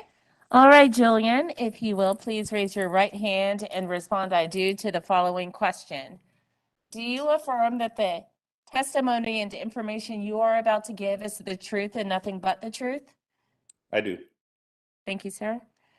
Okay, this application is for the full demolition of 1739 Merriman Avenue. We do have the required digital photos on slide 4, 5, 6, 7, 8, and 9. We also have the details on slide 10 and 11. The site plan. There are some additional aerial locator maps. We have the Zotwall survey, adjacent structures, and drawings of the house to be demolished. So the steps are, Julian, if you would like to say anything, you are welcome to, but the steps are very clear cut for demolition. So at this point, I'll turn it over to you. If you would state your name and your address for the court reporter, and you can speak to anything I might have missed. Okay, yeah, my name is Julian Andretta, address 4943 Park Road, apartment 404, Charlotte. Yeah, I don't think you missed anything there. I have talked to a few architectural firms and did go back and forth a lot between renovating the current structure as it is and doing an addition opposed to the demolition. Between just the comparisons and looking at cost, it was decided that it could be just more efficient with cost, especially within the past 2 years and building materials going up to demolish the house. I do have a lot of concern and appreciation for the historic preservation of houses, and especially in the Wilmore neighborhood. I do think a new build could bring something to inspire this neighborhood as well. All right. Do we have anyone on the line? No callers. Okay. Commissioners, questions before we close? All right, let's close for deliberation. Well, we know what we need in order to demolish a property, and we have it. So who wants to make a motion? Remember, Or we go made through the, 3 motions. yeah, the 3 motions. So let's. Okay, all right. I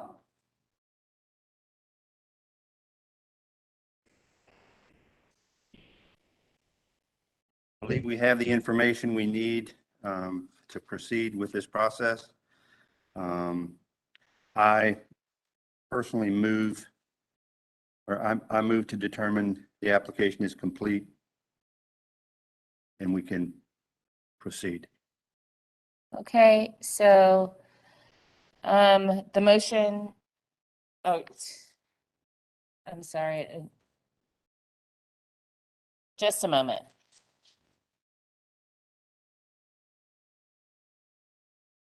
I move move to determine the application is complete with all required documentation provided by the applicant.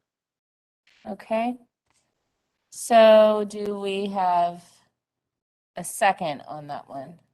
Seconded by Commissioner Walker, a motion made by Commissioner Hayden. Any discussion of the motion? All right, let's vote. Commissioner Walker, Commissioner Goodwin, Yes. Commissioner Hayden, Yes. Commissioner Hindman, Yes. Commissioner Bonaparte, Yes. Commissioner Parati, yes. Motion passes 6-0.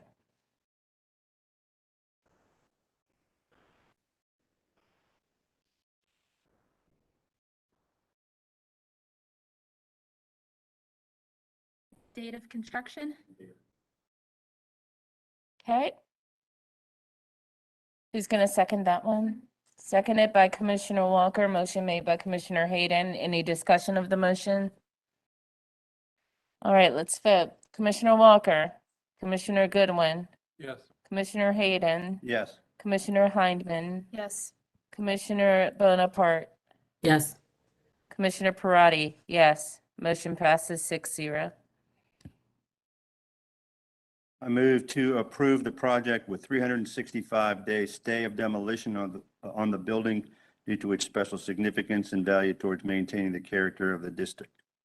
Receipt of accurate measured drawings of the buildings to be demolished are required by for HDC records before plans for new construction will be considered by the commission. Motion made by Commissioner Hayden, seconded by Commissioner Walker. Was that on record? Did you have your mic on? I said yes. Yeah, seconded by Commissioner Walker. Any discussion of the motion? Yeah, I did have a question. Is there any consideration given to preservation of trees on a site that's to be a future demolition? Can the applicant? You would cover that with the new construction. So the new construction's the place where they would seek to, Okay. take down trees. Okay. Good question, Commissioner Walker. Commissioner Hindman? I have 2 comments, but I'm going to piggyback on Commissioner Walker's because we have seen in the past where the demo crew has taken out the trees.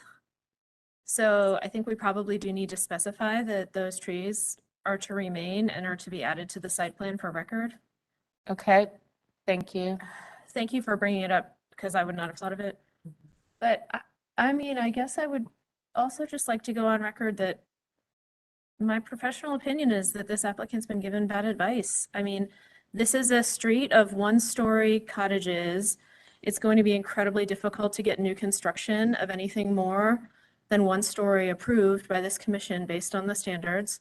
And the applicant has the benefit of a lot of grade on the property and could accomplish a lot based on the slope of this property in a renovation.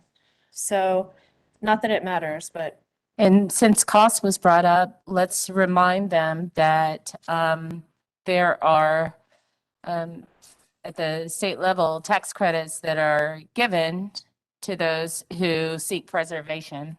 not in this neighborhood, unfortunately. Not in this neighborhood? Yeah, it has to be a federal It has to be, designation. it could be state or federal. Or, I mean, they could seek designation, but I don't see that happening. Well, could we say on record what could happen in order to help financially with saving this property? Please, yeah. There are plenty of grant programs available. Say it again, please, Commissioner Hyman. There are grant programs available for historic preservation. There are also, the reason we have the 90-day rule in place that they're not allowed to submit for 90 days is because it is everyone's responsibility on our side and the applicant's side to see if this home can be moved to an acceptable location. Or sold Or sold. to a preservation-minded buyer. And there are plenty of groups, preservation groups, that are willing to buy the property, many of them at market value, in order to put preservation covenants on them. All right. Thank you. Okay, Go ahead and vote, and then I have one more thing I'd like to add. okay. Thanks. Should we amend this, or can we add the notion about the tree removal to this? Yes. I do think we need to have a friendly amendment that the trees cannot be removed and they must be added to the site plan for record. All right, I'm writing that on. And when you're ready, Commissioner Hayden, if you'll just restate the motion.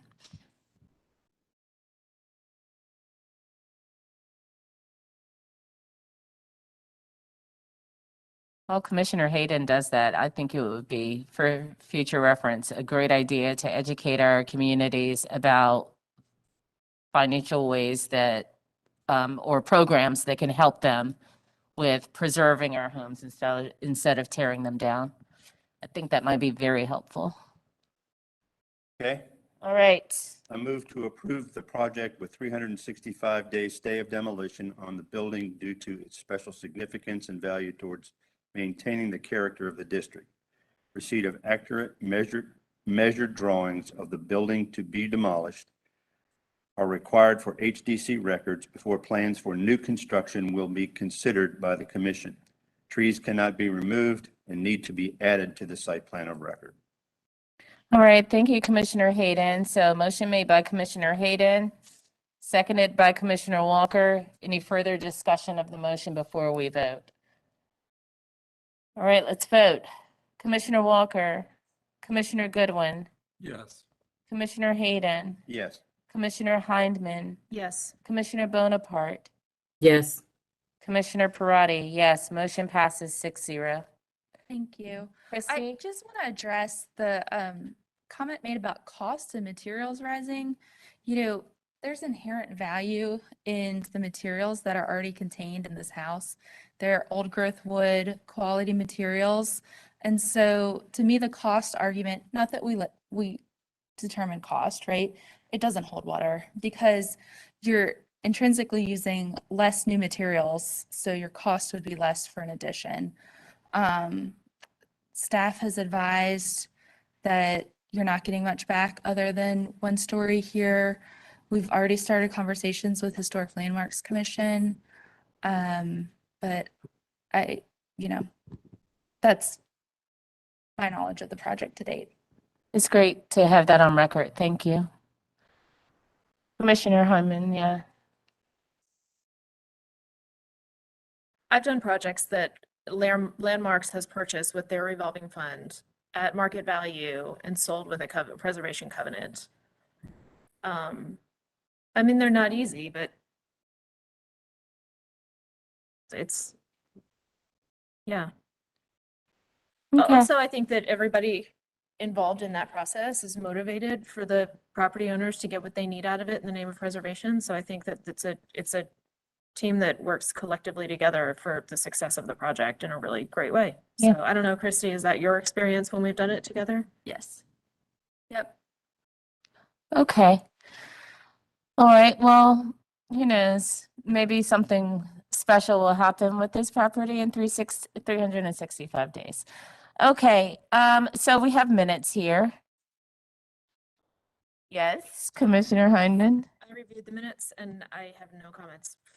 All right, so your motion is that they pass. I move to approve the December 8 minutes. Second. All right, motion made by Commissioner Heineman, seconded by Commissioner Hayden. Any further discussion of the motion? Thank you so much. All right, let's vote. Commissioner Walker. Commissioner Goodwin. Yes. Commissioner Hayden. Yes. Commissioner Heidemann. Yes. Commissioner Bonaparte. Yes. Commissioner Parati, yes. Motion to approve the minutes passes 6-0. All right, any other business?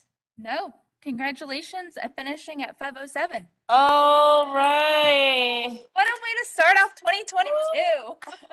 Okay, it's not done until I call it. All right, so we have reached the end of the agenda, and because there is no further business to discuss, this meeting is adjourned at 5:08 p.m. Woo. Good job. Yes. Thank you, Commissioner Bonaparte. Bye-bye.